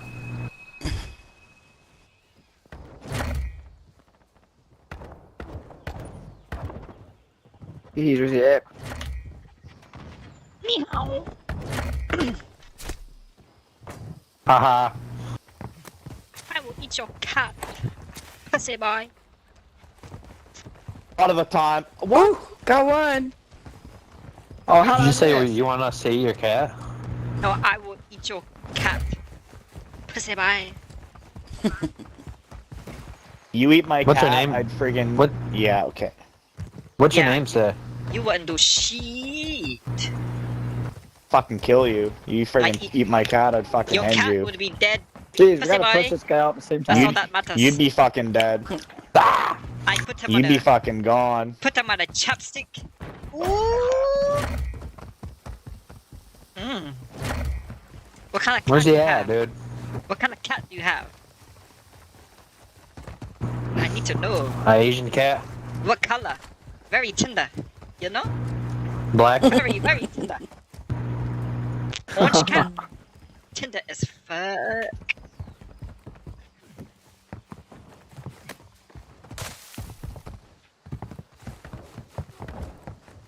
Oh, he fuck you up. Where's he at? Stop, I mean. Say bye. Say bye! I will eat your cat.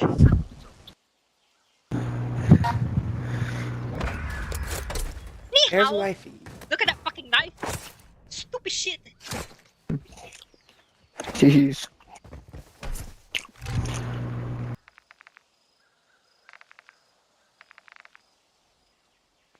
Meow. What's Elijah doing, Cody? He's at I'll be home. on the phone.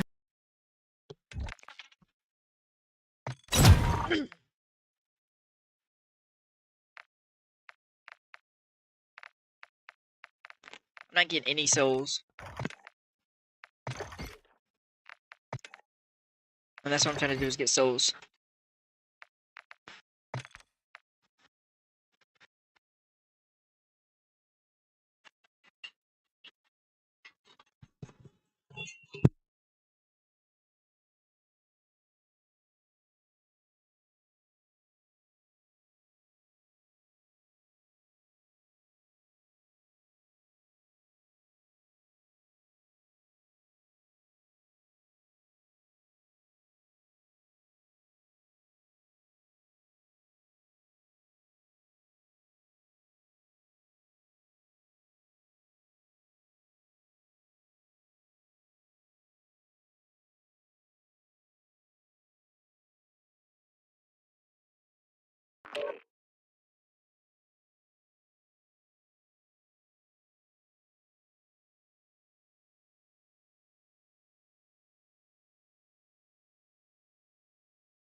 Infected. Sable 1, one of your own is infected. Your objective is simple. Oh, bonjour. Oh shit, what's up? Not much. Do you want to go hide in this corner with me? I don't care. Wherever. Bet, let's go.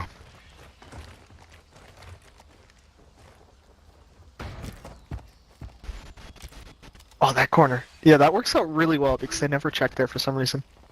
Oh, not that one. Inside the building. Oh shit.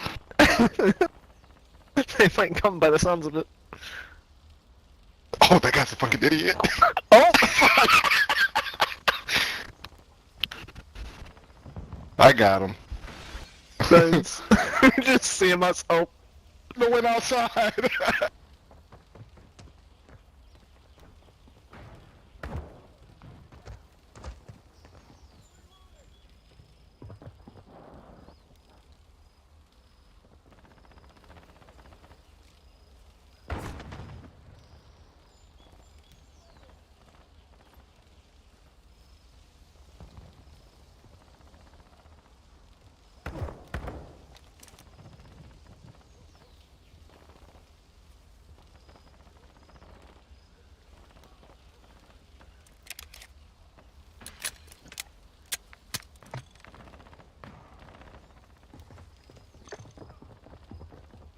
We're losing this fight. Take it back.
Try and survive.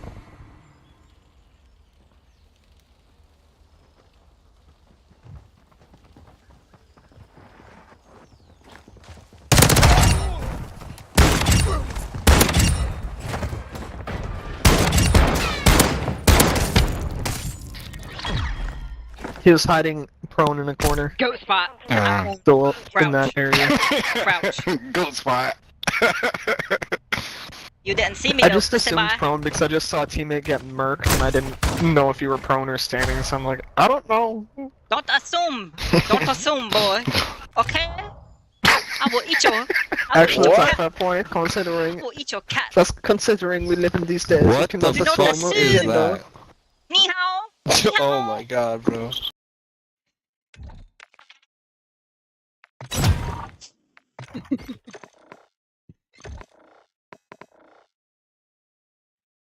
Yo, that is hilarious.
Do you want the official verification checkmark as your clan tag in Modern Warfare 2? Or better yet, what about the Wilson score streak? Firstly, search NKO Unicodepedia on Google. Secondly, click the first link that pops up for a full list of potential tags. For the verification checkmark, select the symbol that looks like a fidget spinner. Now, highlight this symbol, press Ctrl C to copy, move to the clan tag box on Modern Warfare 2 and press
If you want a custom colored name tag in Modern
I've survived worse.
Alright, let's get it.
Check your gear and weapons. We go soon.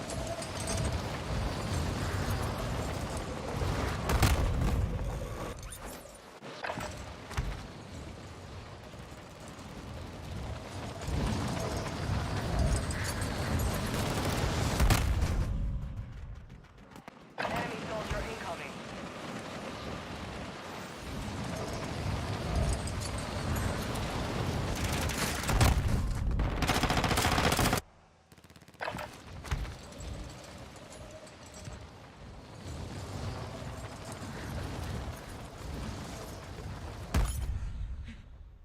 Training is over. Time to see what you have learned.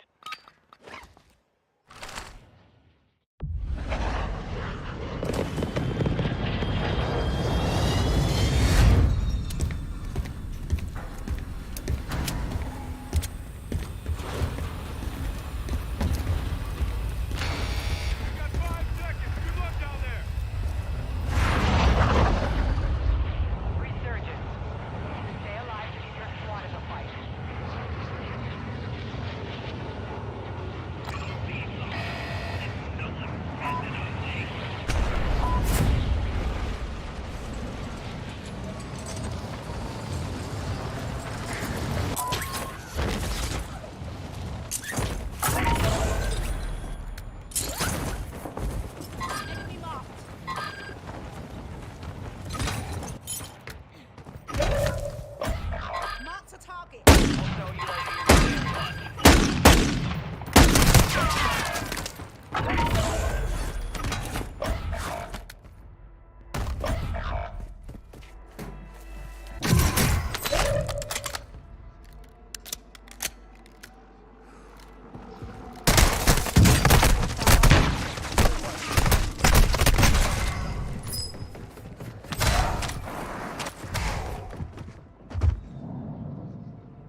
squad mates MIA. We're reducing redeployment time.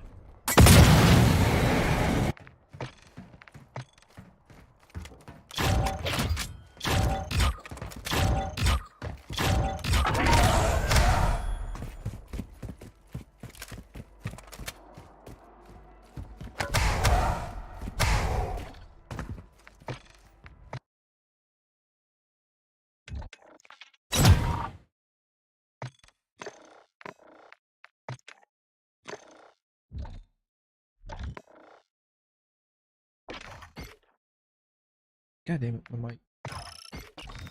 It made no sense. They just left.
Oh shit.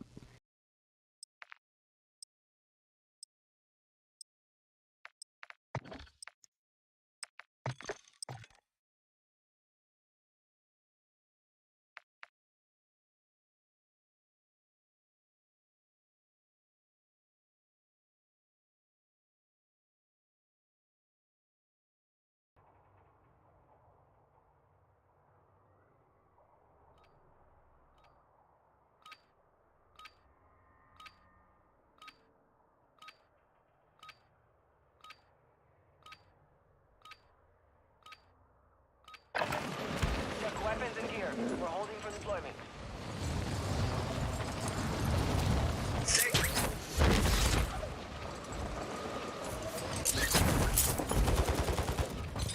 Sorry guys, I'm doing not great.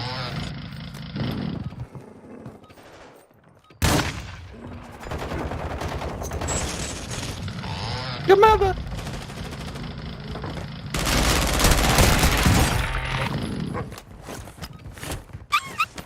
Enemy dropping into the AO.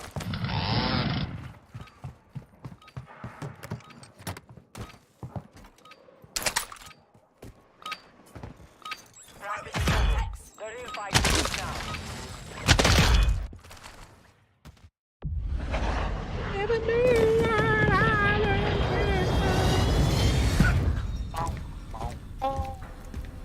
That's not. Chinese man.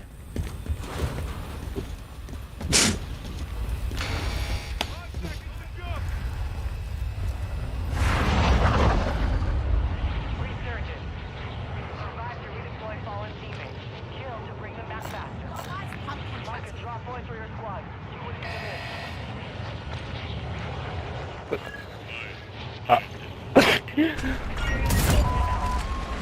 in. So his new name, Chinese man or green man. Enemy soldier incoming. Positive ID on the bounty target. Eliminate them. Enemy UAV active.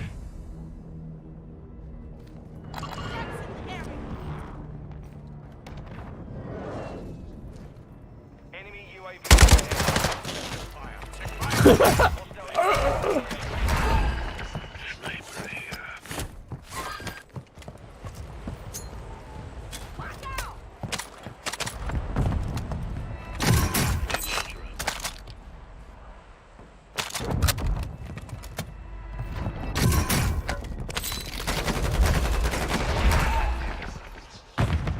Enemy dropping into the AO.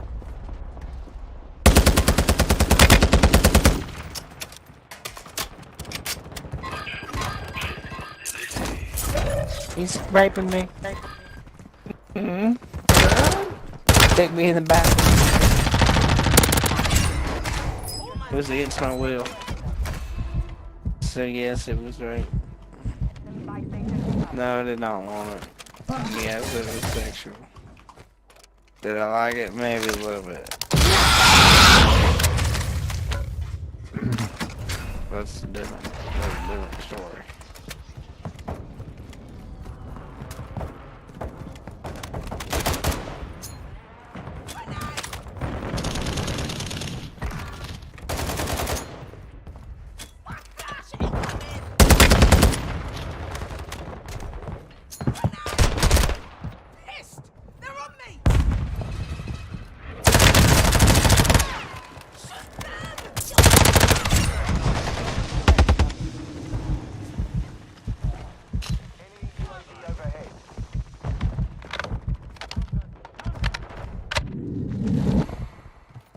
Dropping into the area. Oh, bro, what the hell?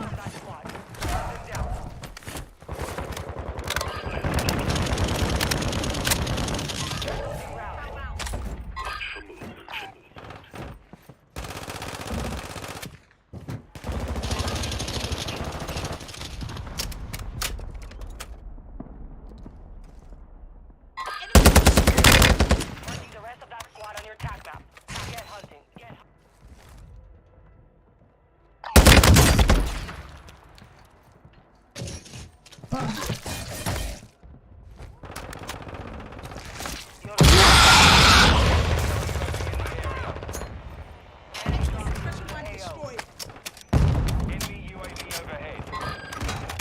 Tatum! There's Tatum! Y'all, I'm excited. Oh, what?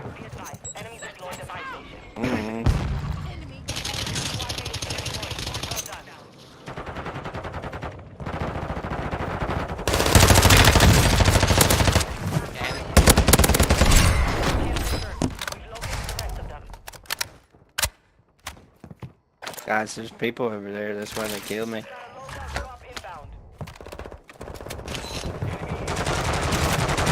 Got you, bitch. Got you.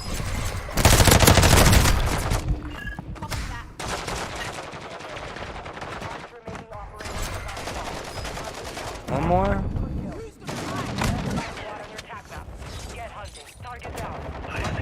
Oh, what the hell, Green Man? You left me.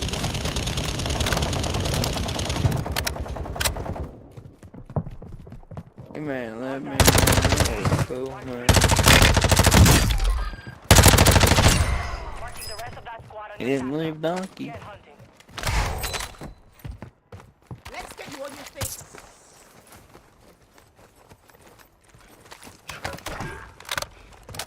Fuck you, Donkey. That was my soul.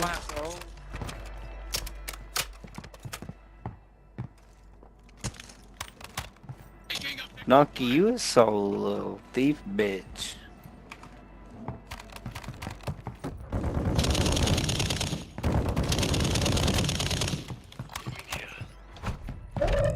Hostile UAV in the area.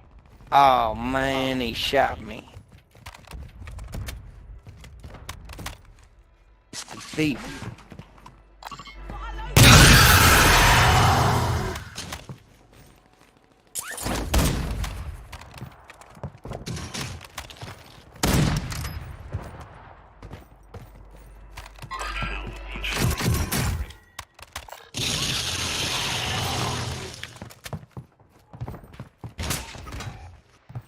Oh man, don't man.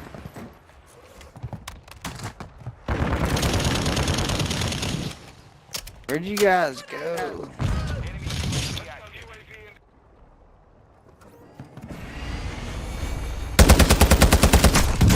Wait, what? Huh? Can anyone help me? Help me, Daddy. I've canceled my last. Love you so much.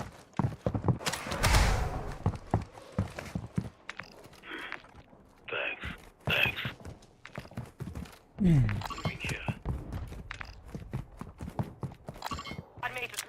gonna die again if I go outside.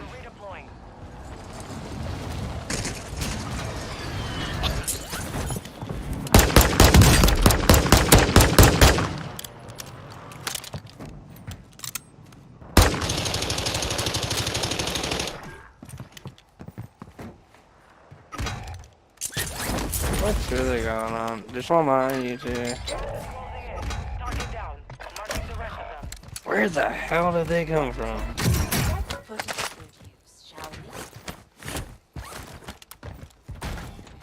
Donkey, I can't hear you, you thief. Oh, you can't hear me? Dude, I've been talking this whole time, bro. You've been fucking muted this whole time, bro. That's hilarious. You soul thief. No. I was like, why is he not mad that I'm calling him soul thief?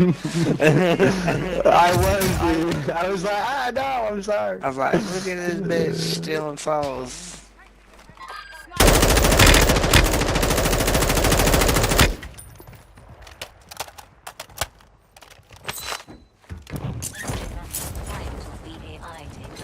I got my Tamagotchis.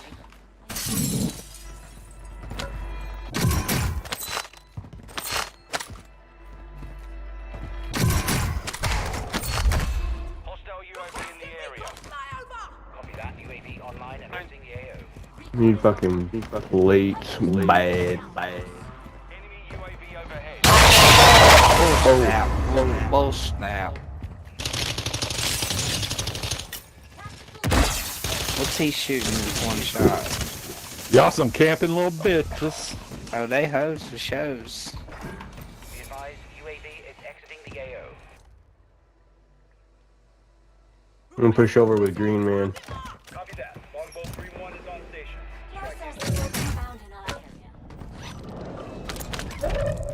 I ain't got no plates, man. Well done. Shot missed. No joy. Have been reduced. I guess buy some plates or something.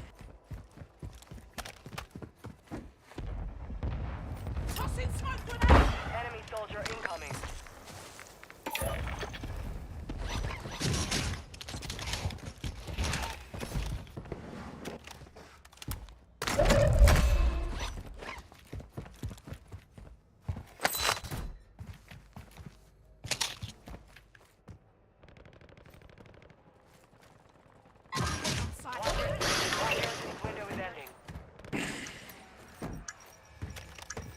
I said the same retards.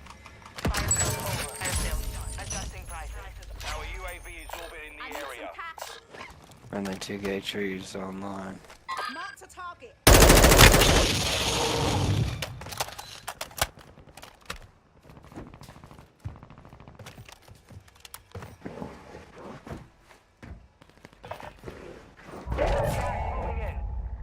Enemy UAV active. Eyes up. Moving here. Enemy marked.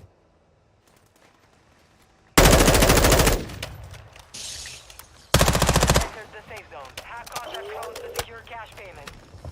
Movement here. Moving.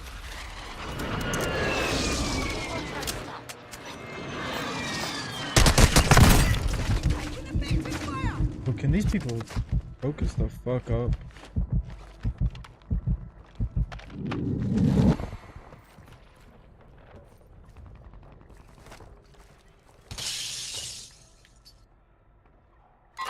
Located.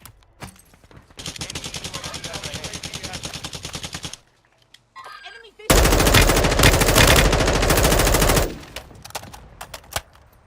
Hostile UAV in the area.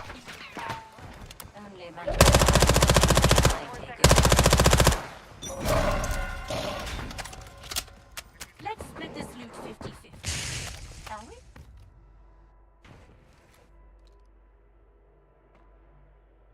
One zone. You're being tracked by an enemy squad. Two jump.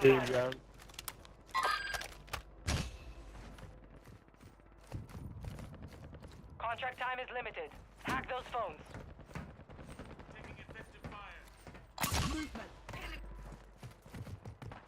Need plates, man.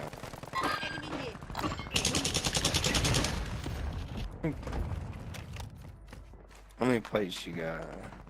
I got some here.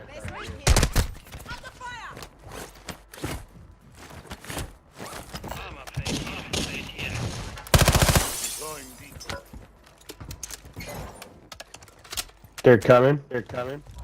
On you.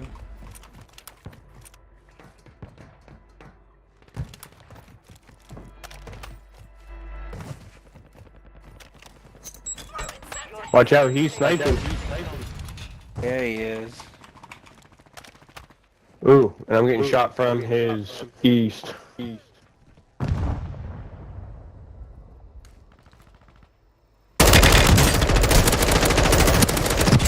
Malparido, está esperándome.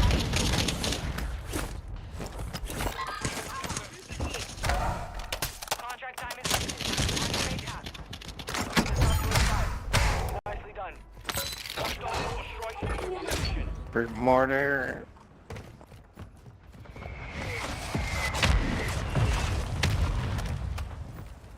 Enemy in the area. I got a monster box. I'm throwing.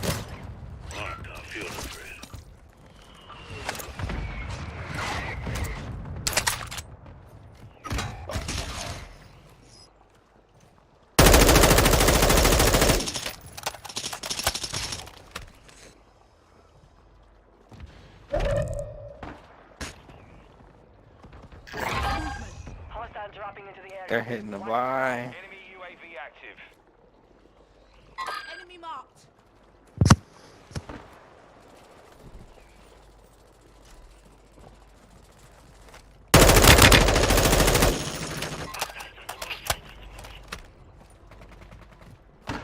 They're on me. They're on me. Enemy visual. He's down.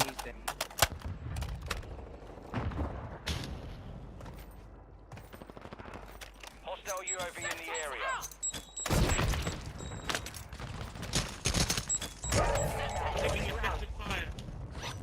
I've got one extra plate. Make that 2 extra plates. Be advised, you have teammates outside Good shit, bro. Alright, hold on.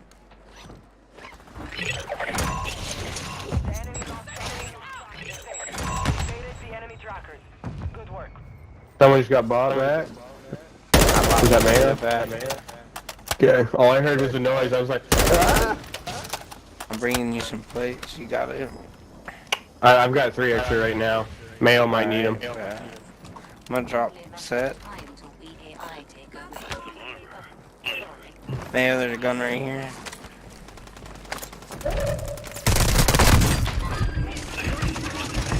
Oh boy, they're watching us. You gotta touch me. I Get got ready. a gas mask. I don't. Alright. Ah! Get ready to jump.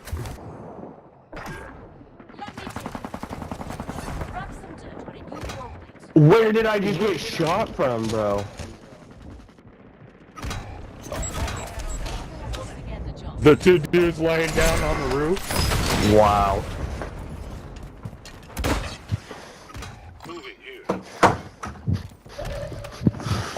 Green on me.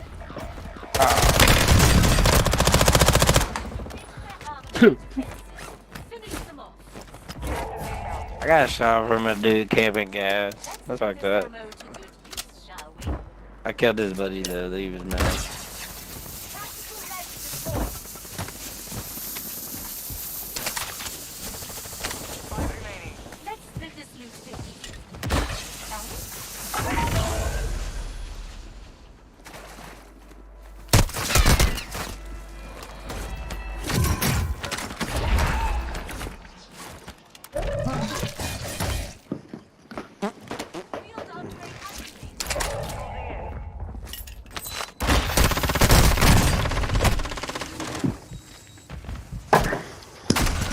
Hey, GG's, man. Good try, Chinese man.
Grab it.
Casino. I just wanna turn it on a phone at the casino.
Holding for deployment.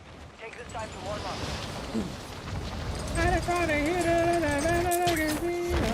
Enemy soldier incoming.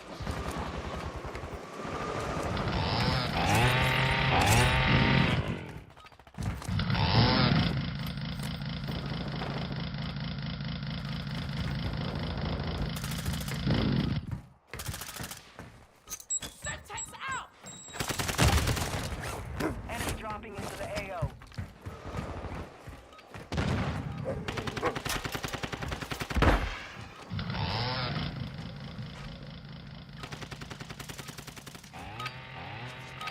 Enough training. Now we face the enemy for real.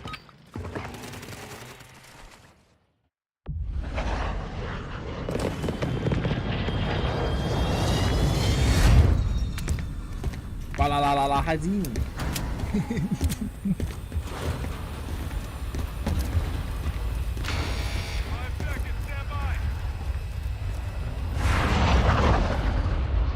Resurgence. Survive and your team can redeploy. Eliminate targets to bring them back faster.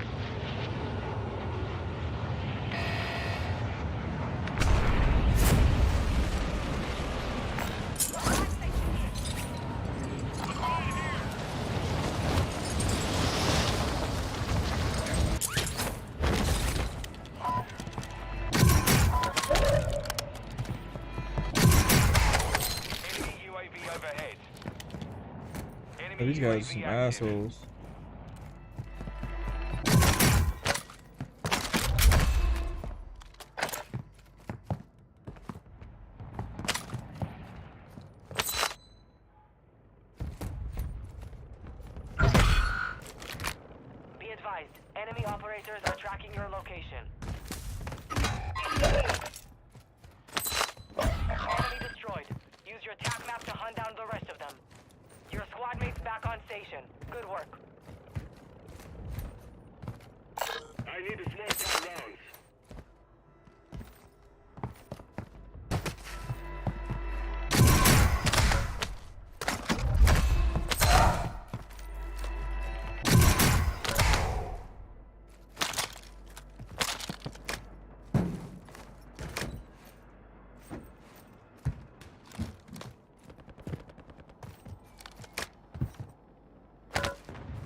confirmed. We've located the rest of them. Hostile UAV in the area.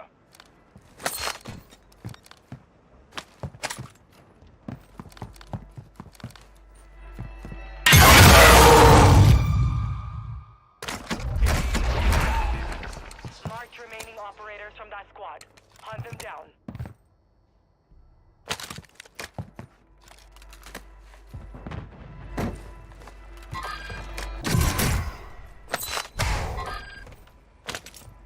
Good kill. Marking the rest of that squad on your attack map. Start hunting.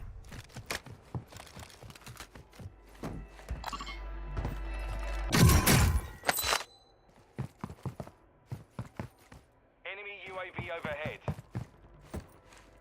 Target down. Marking the rest of them.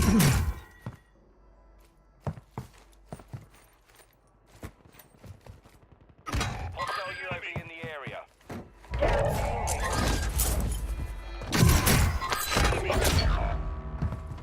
Contract failed. You lost the objective.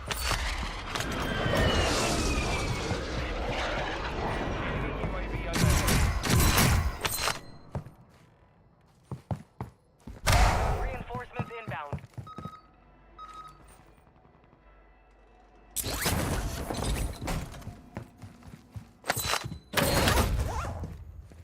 South team is still outside the safe zone.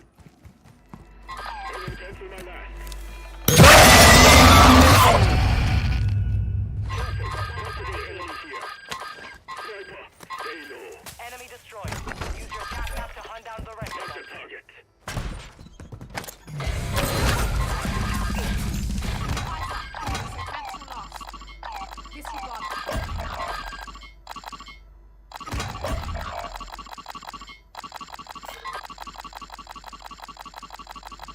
Enemy UAV active. Your squad mate is redeployed. Well done. Friendly loadout drop on the way. Kill confirmed. We've located the rest of them.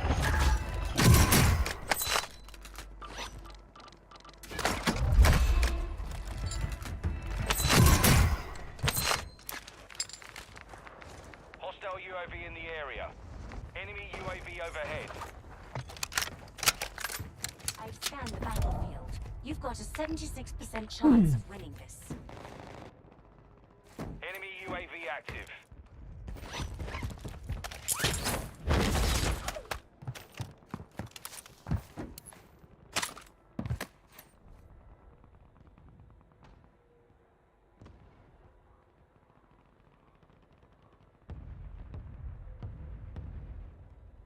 Requesting fire mission. Target marked. Copy. Mortar strike inbound now. Close air support confirmed for your area.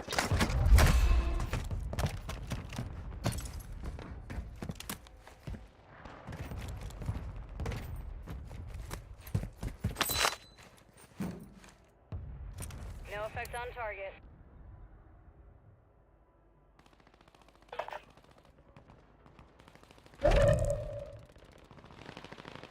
Hostile UAV in the area. Requesting ordnance. Position Solid marked. copy. Mortar strike on the way.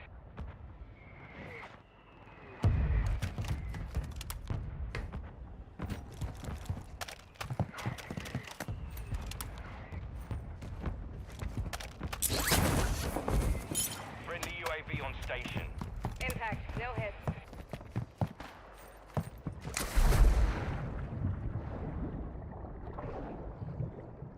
Moving here.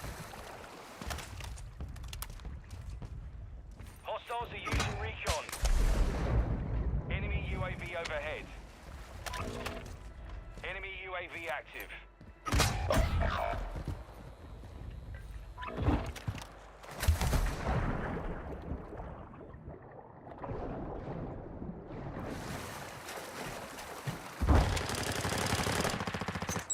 This lethal altogether. Hostile UAV in the area. Reinforcements inbound.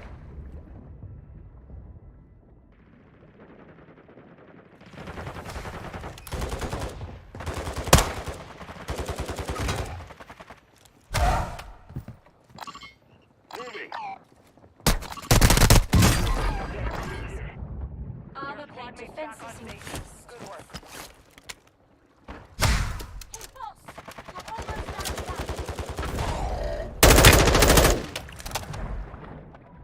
Marked remaining operators from that squad. Hunt them down. Good kill. The rest of that squad on your tac map. Get hunted.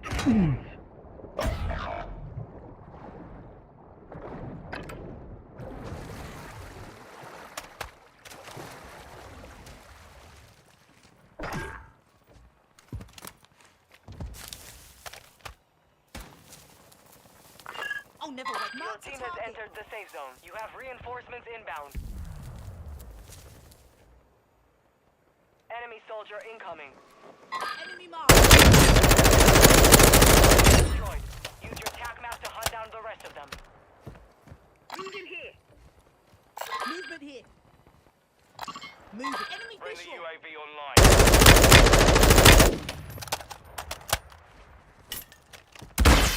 Your heart rate is damaged. Movement.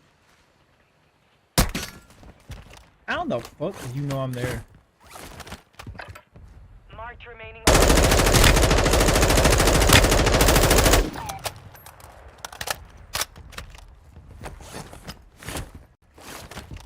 Enemy UAV overhead. Enemy dropping into the AO. Anything in there for me?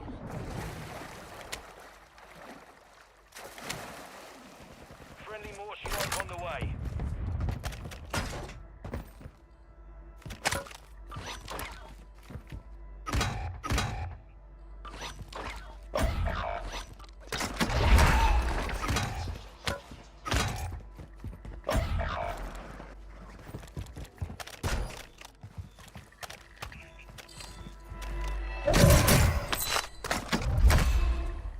Requesting recon flyover.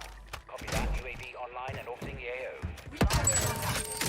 Buy station prices are adjusted. Your squad mates back on station. Good work. Enemy here.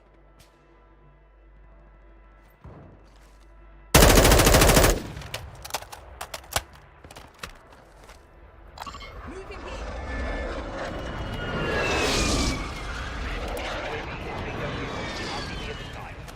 Movement in this area.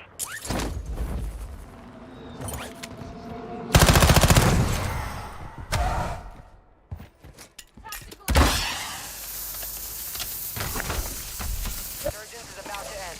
Make it count.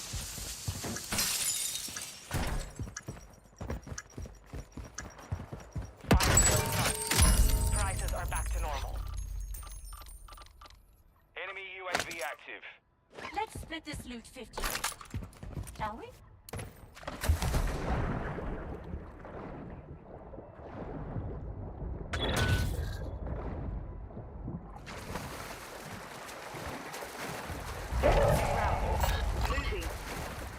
Threats in the area. Put on sight again.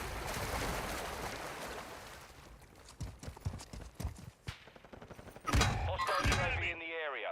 Target down. Marching the rest of them. Requesting fire mission. Target mark.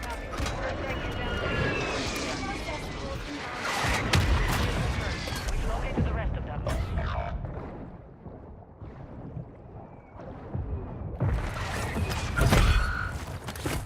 Be advised, there is an enemy squad hunting for you. Enemy UAV overhead. Your squad mate is redeploying. Well done. Hostile dropping into the area. Watch the skies. Your squad mate's back on station. Moving Good here. work.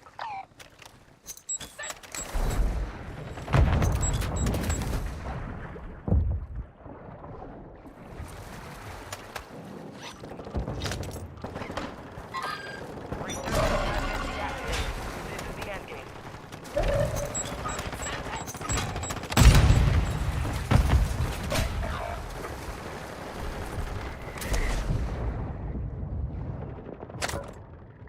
Anything in there for me?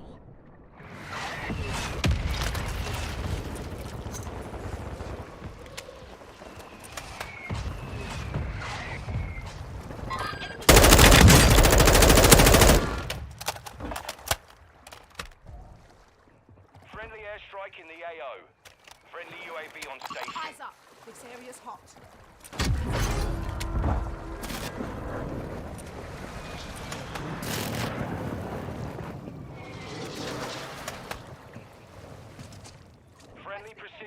strike inbound.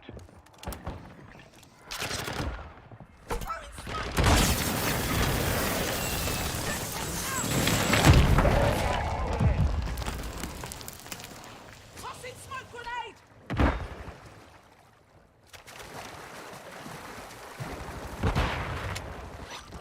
Head to the safe zone now.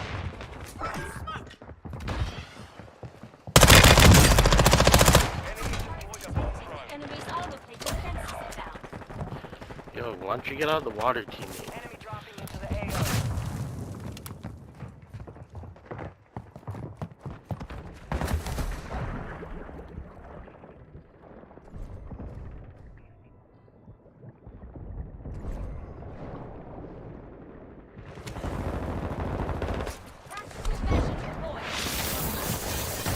Down, there's no equipment.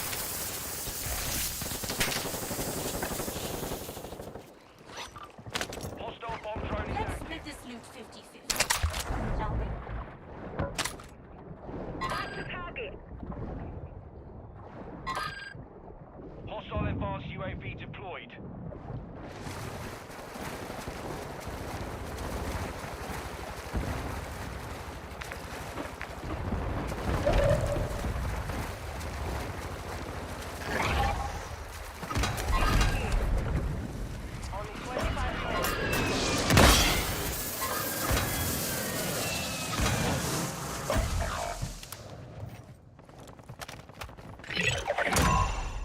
You're safe. You lost the enemy trackers.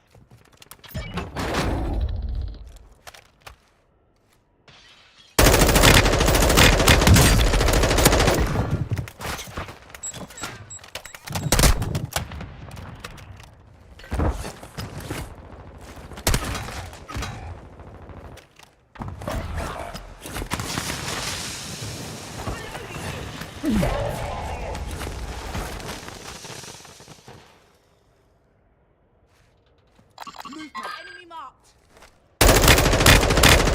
Team is outside the safe zone.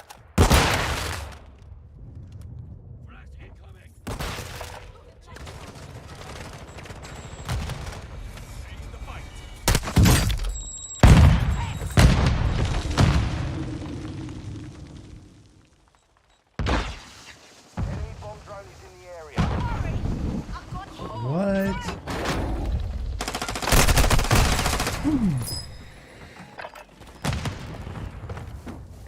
Tossing smoke grenade! Motherfuckers had nades for days. We're blind. Working on restoring vision. We're blind. Working on restoring vision.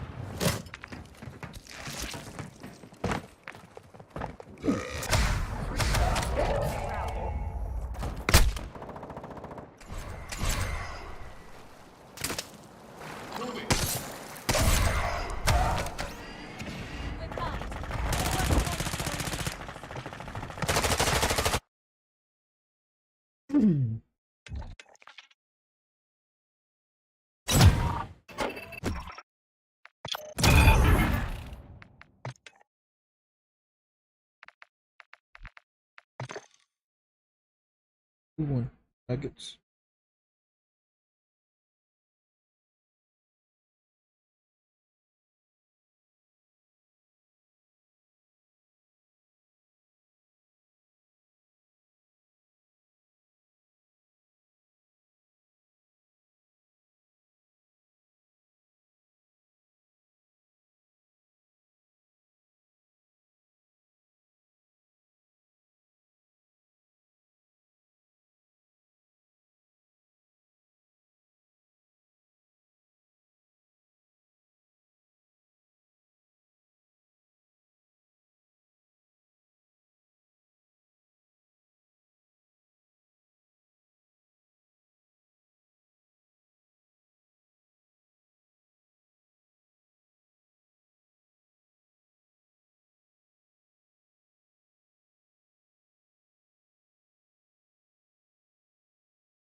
Oh, I need him to hit a fucking home run too.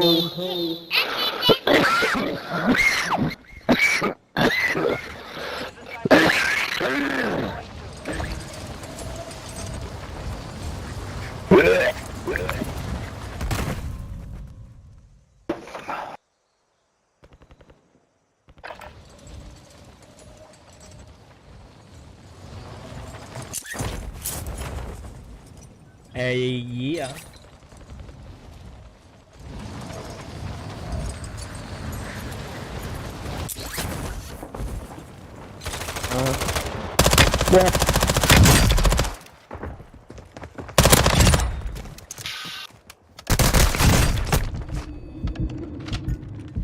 Enemy soldier incoming.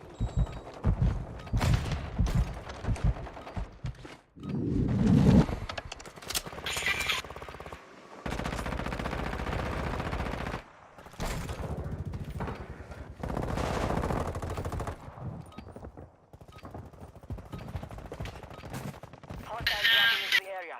Watch the skies.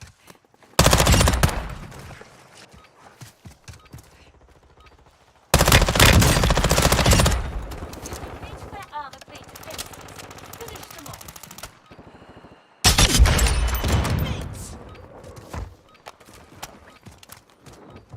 Enemy dropping into the AO. Let it die. People out.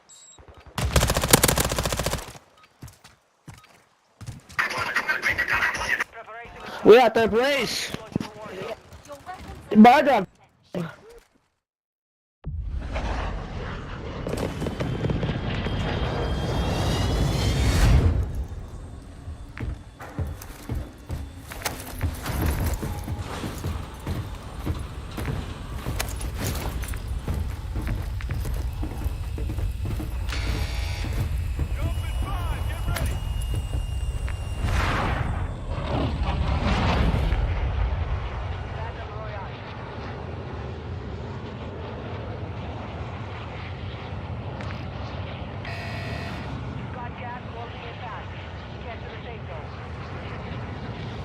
I'm not landing her.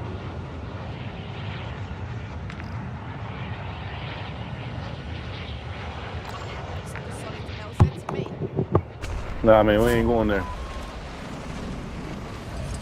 Give a fuck I am. Okay. Okay.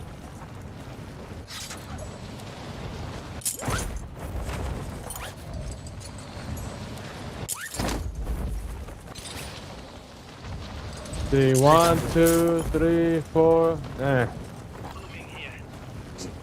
All right.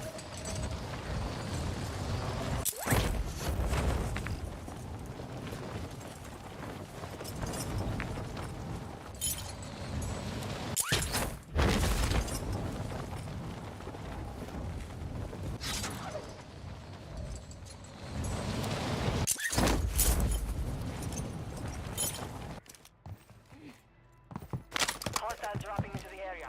Watch the skies.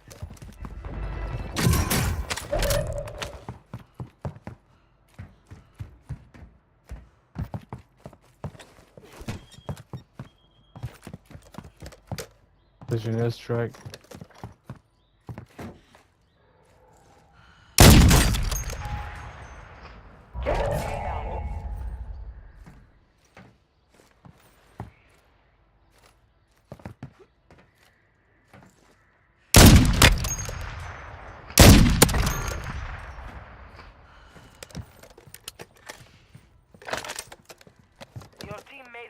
safe zone.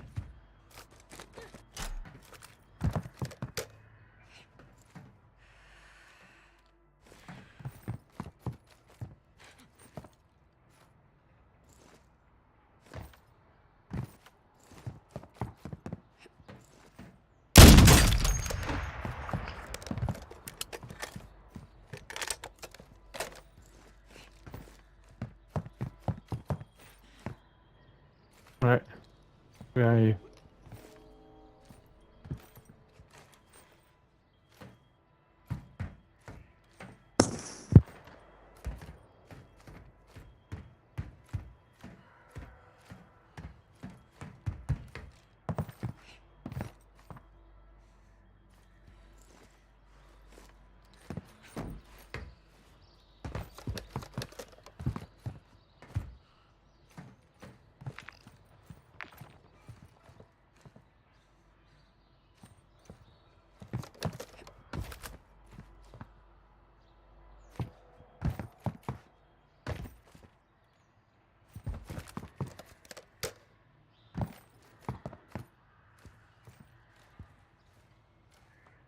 Yep.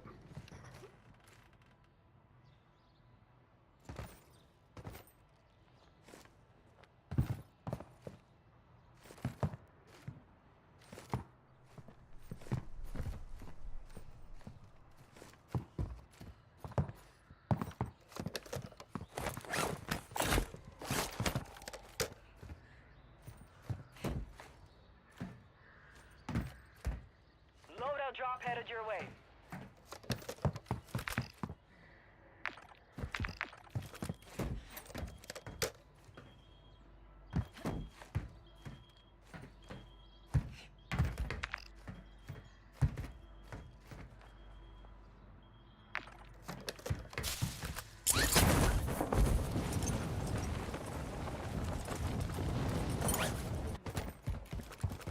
¿De dónde, perdona? Any sniper guns? I'll take it.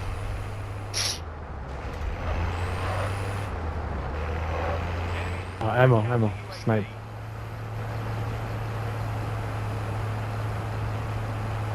Not bad. Sniper bullets.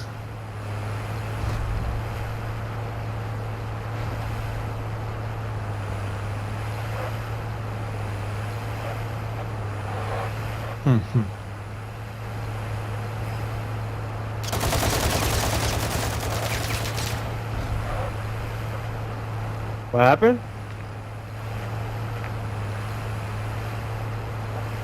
No, he's not talking to me.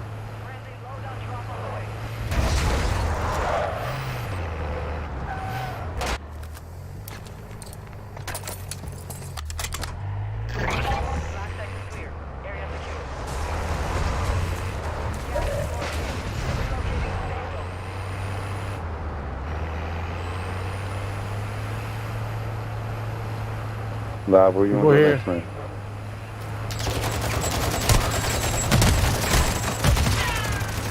Yeah, he's running into it.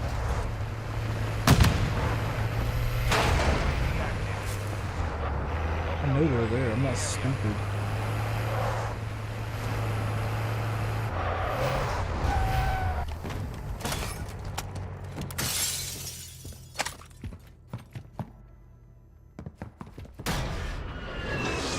Yeah.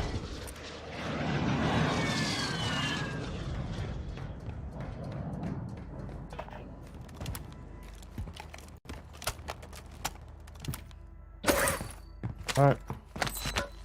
I detected an increase in your speed.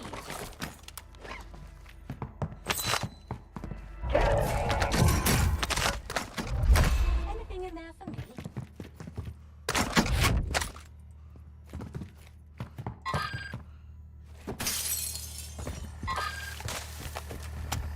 Please obey.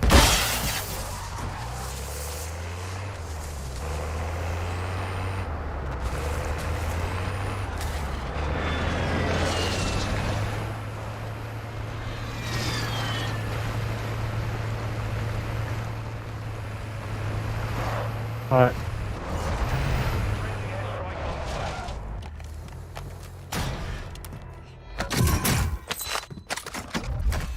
Requesting recon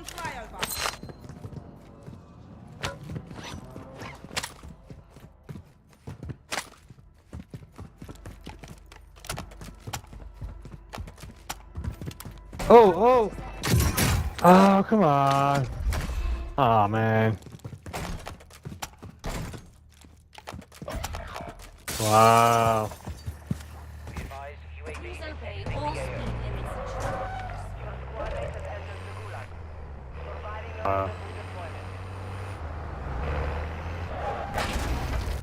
Please exit the vehicle in an orderly fashion.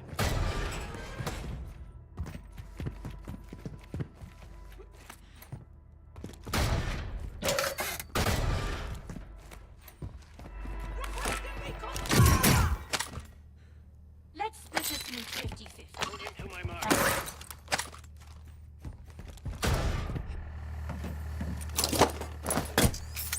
Field upgrade activated.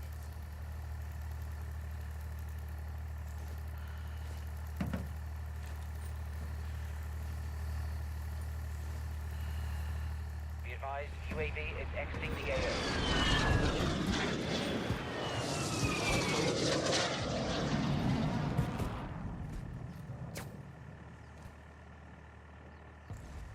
Friendly airstrike in the AO. Your squad mate was broken.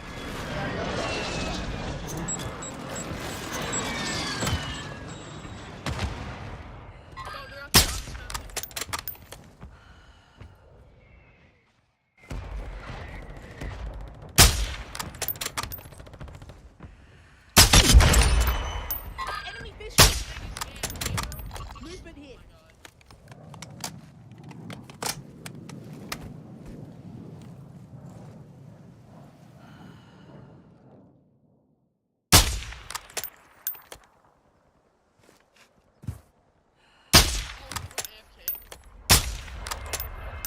Recon online.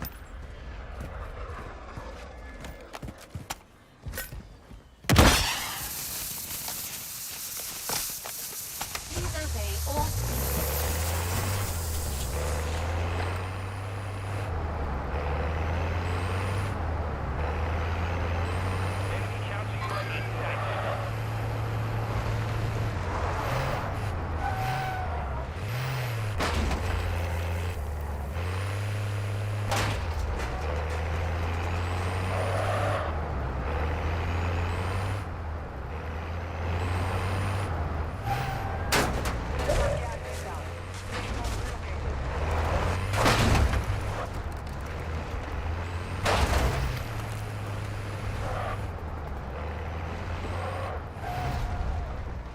Please exit the vehicle in an orderly fashion.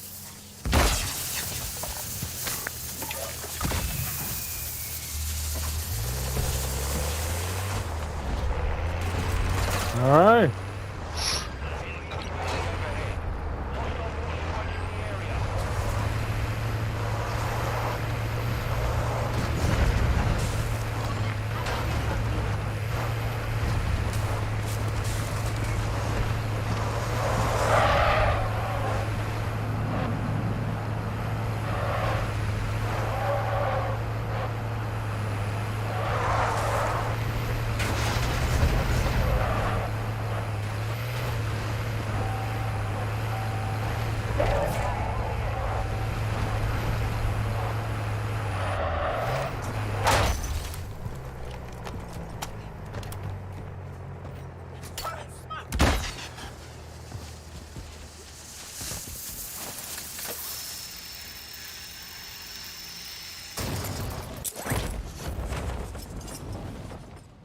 Enemy marked.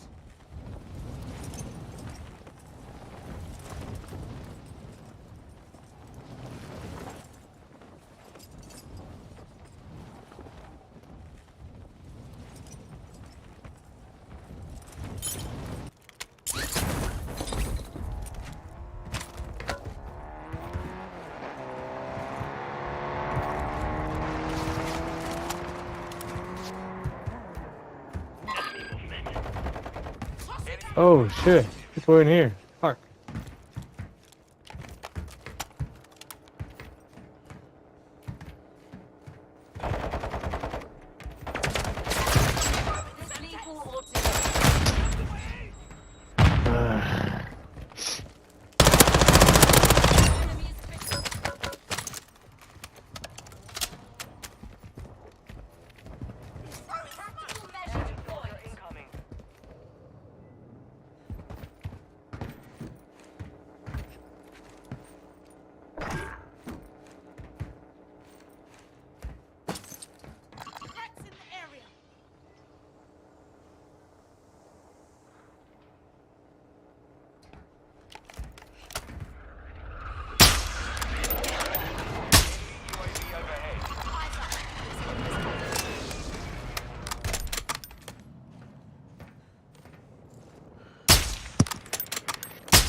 mic up, please? Searching for Oh, okay. Go here, people here.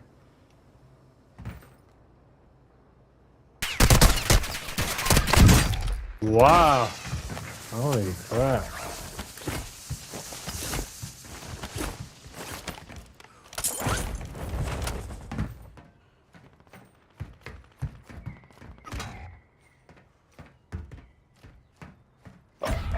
Your squad mate is in the gulag now. If they survive, they redeploy.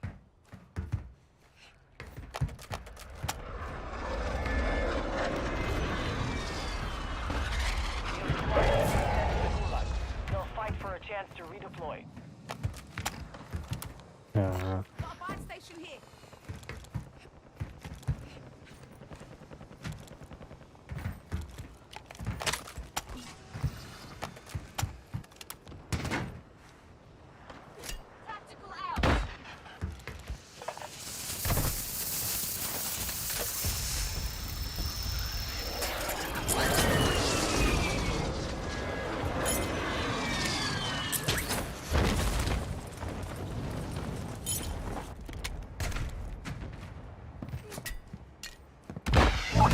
Going to the AO. Hostile UAV in the area. Enemy UAV active.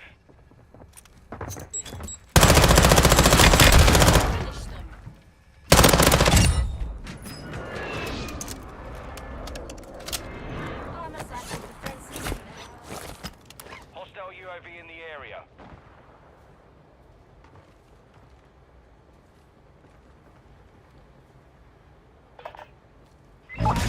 Cleared for redeployment.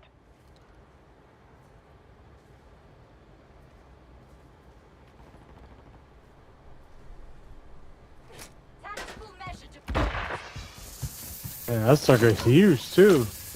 Holy crap.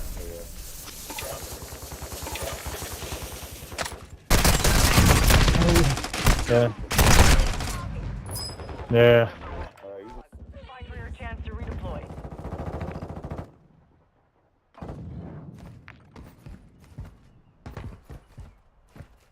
What's huge? Oh, so gay. Line here? Ah, there's people there. Yeah. Alright. Ooh.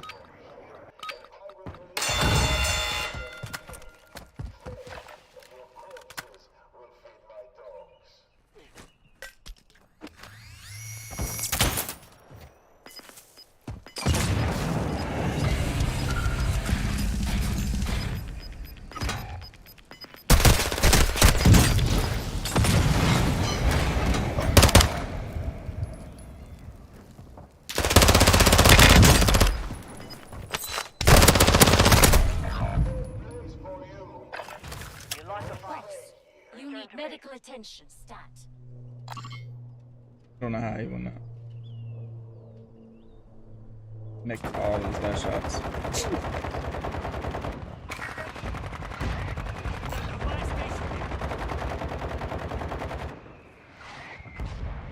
Oh, move, bro.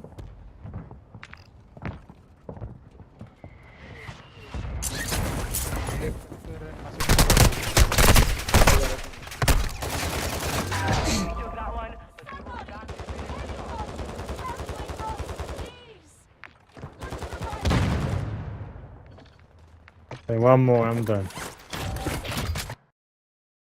I should quit after that. I'm about to.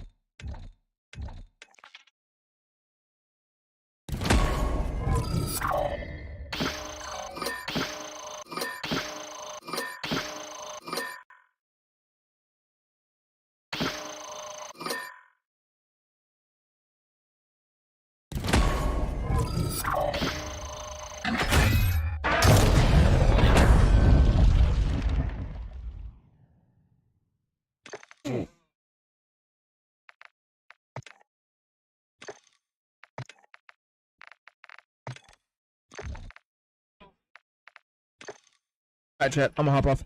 There you go. Peace. Catch y'all.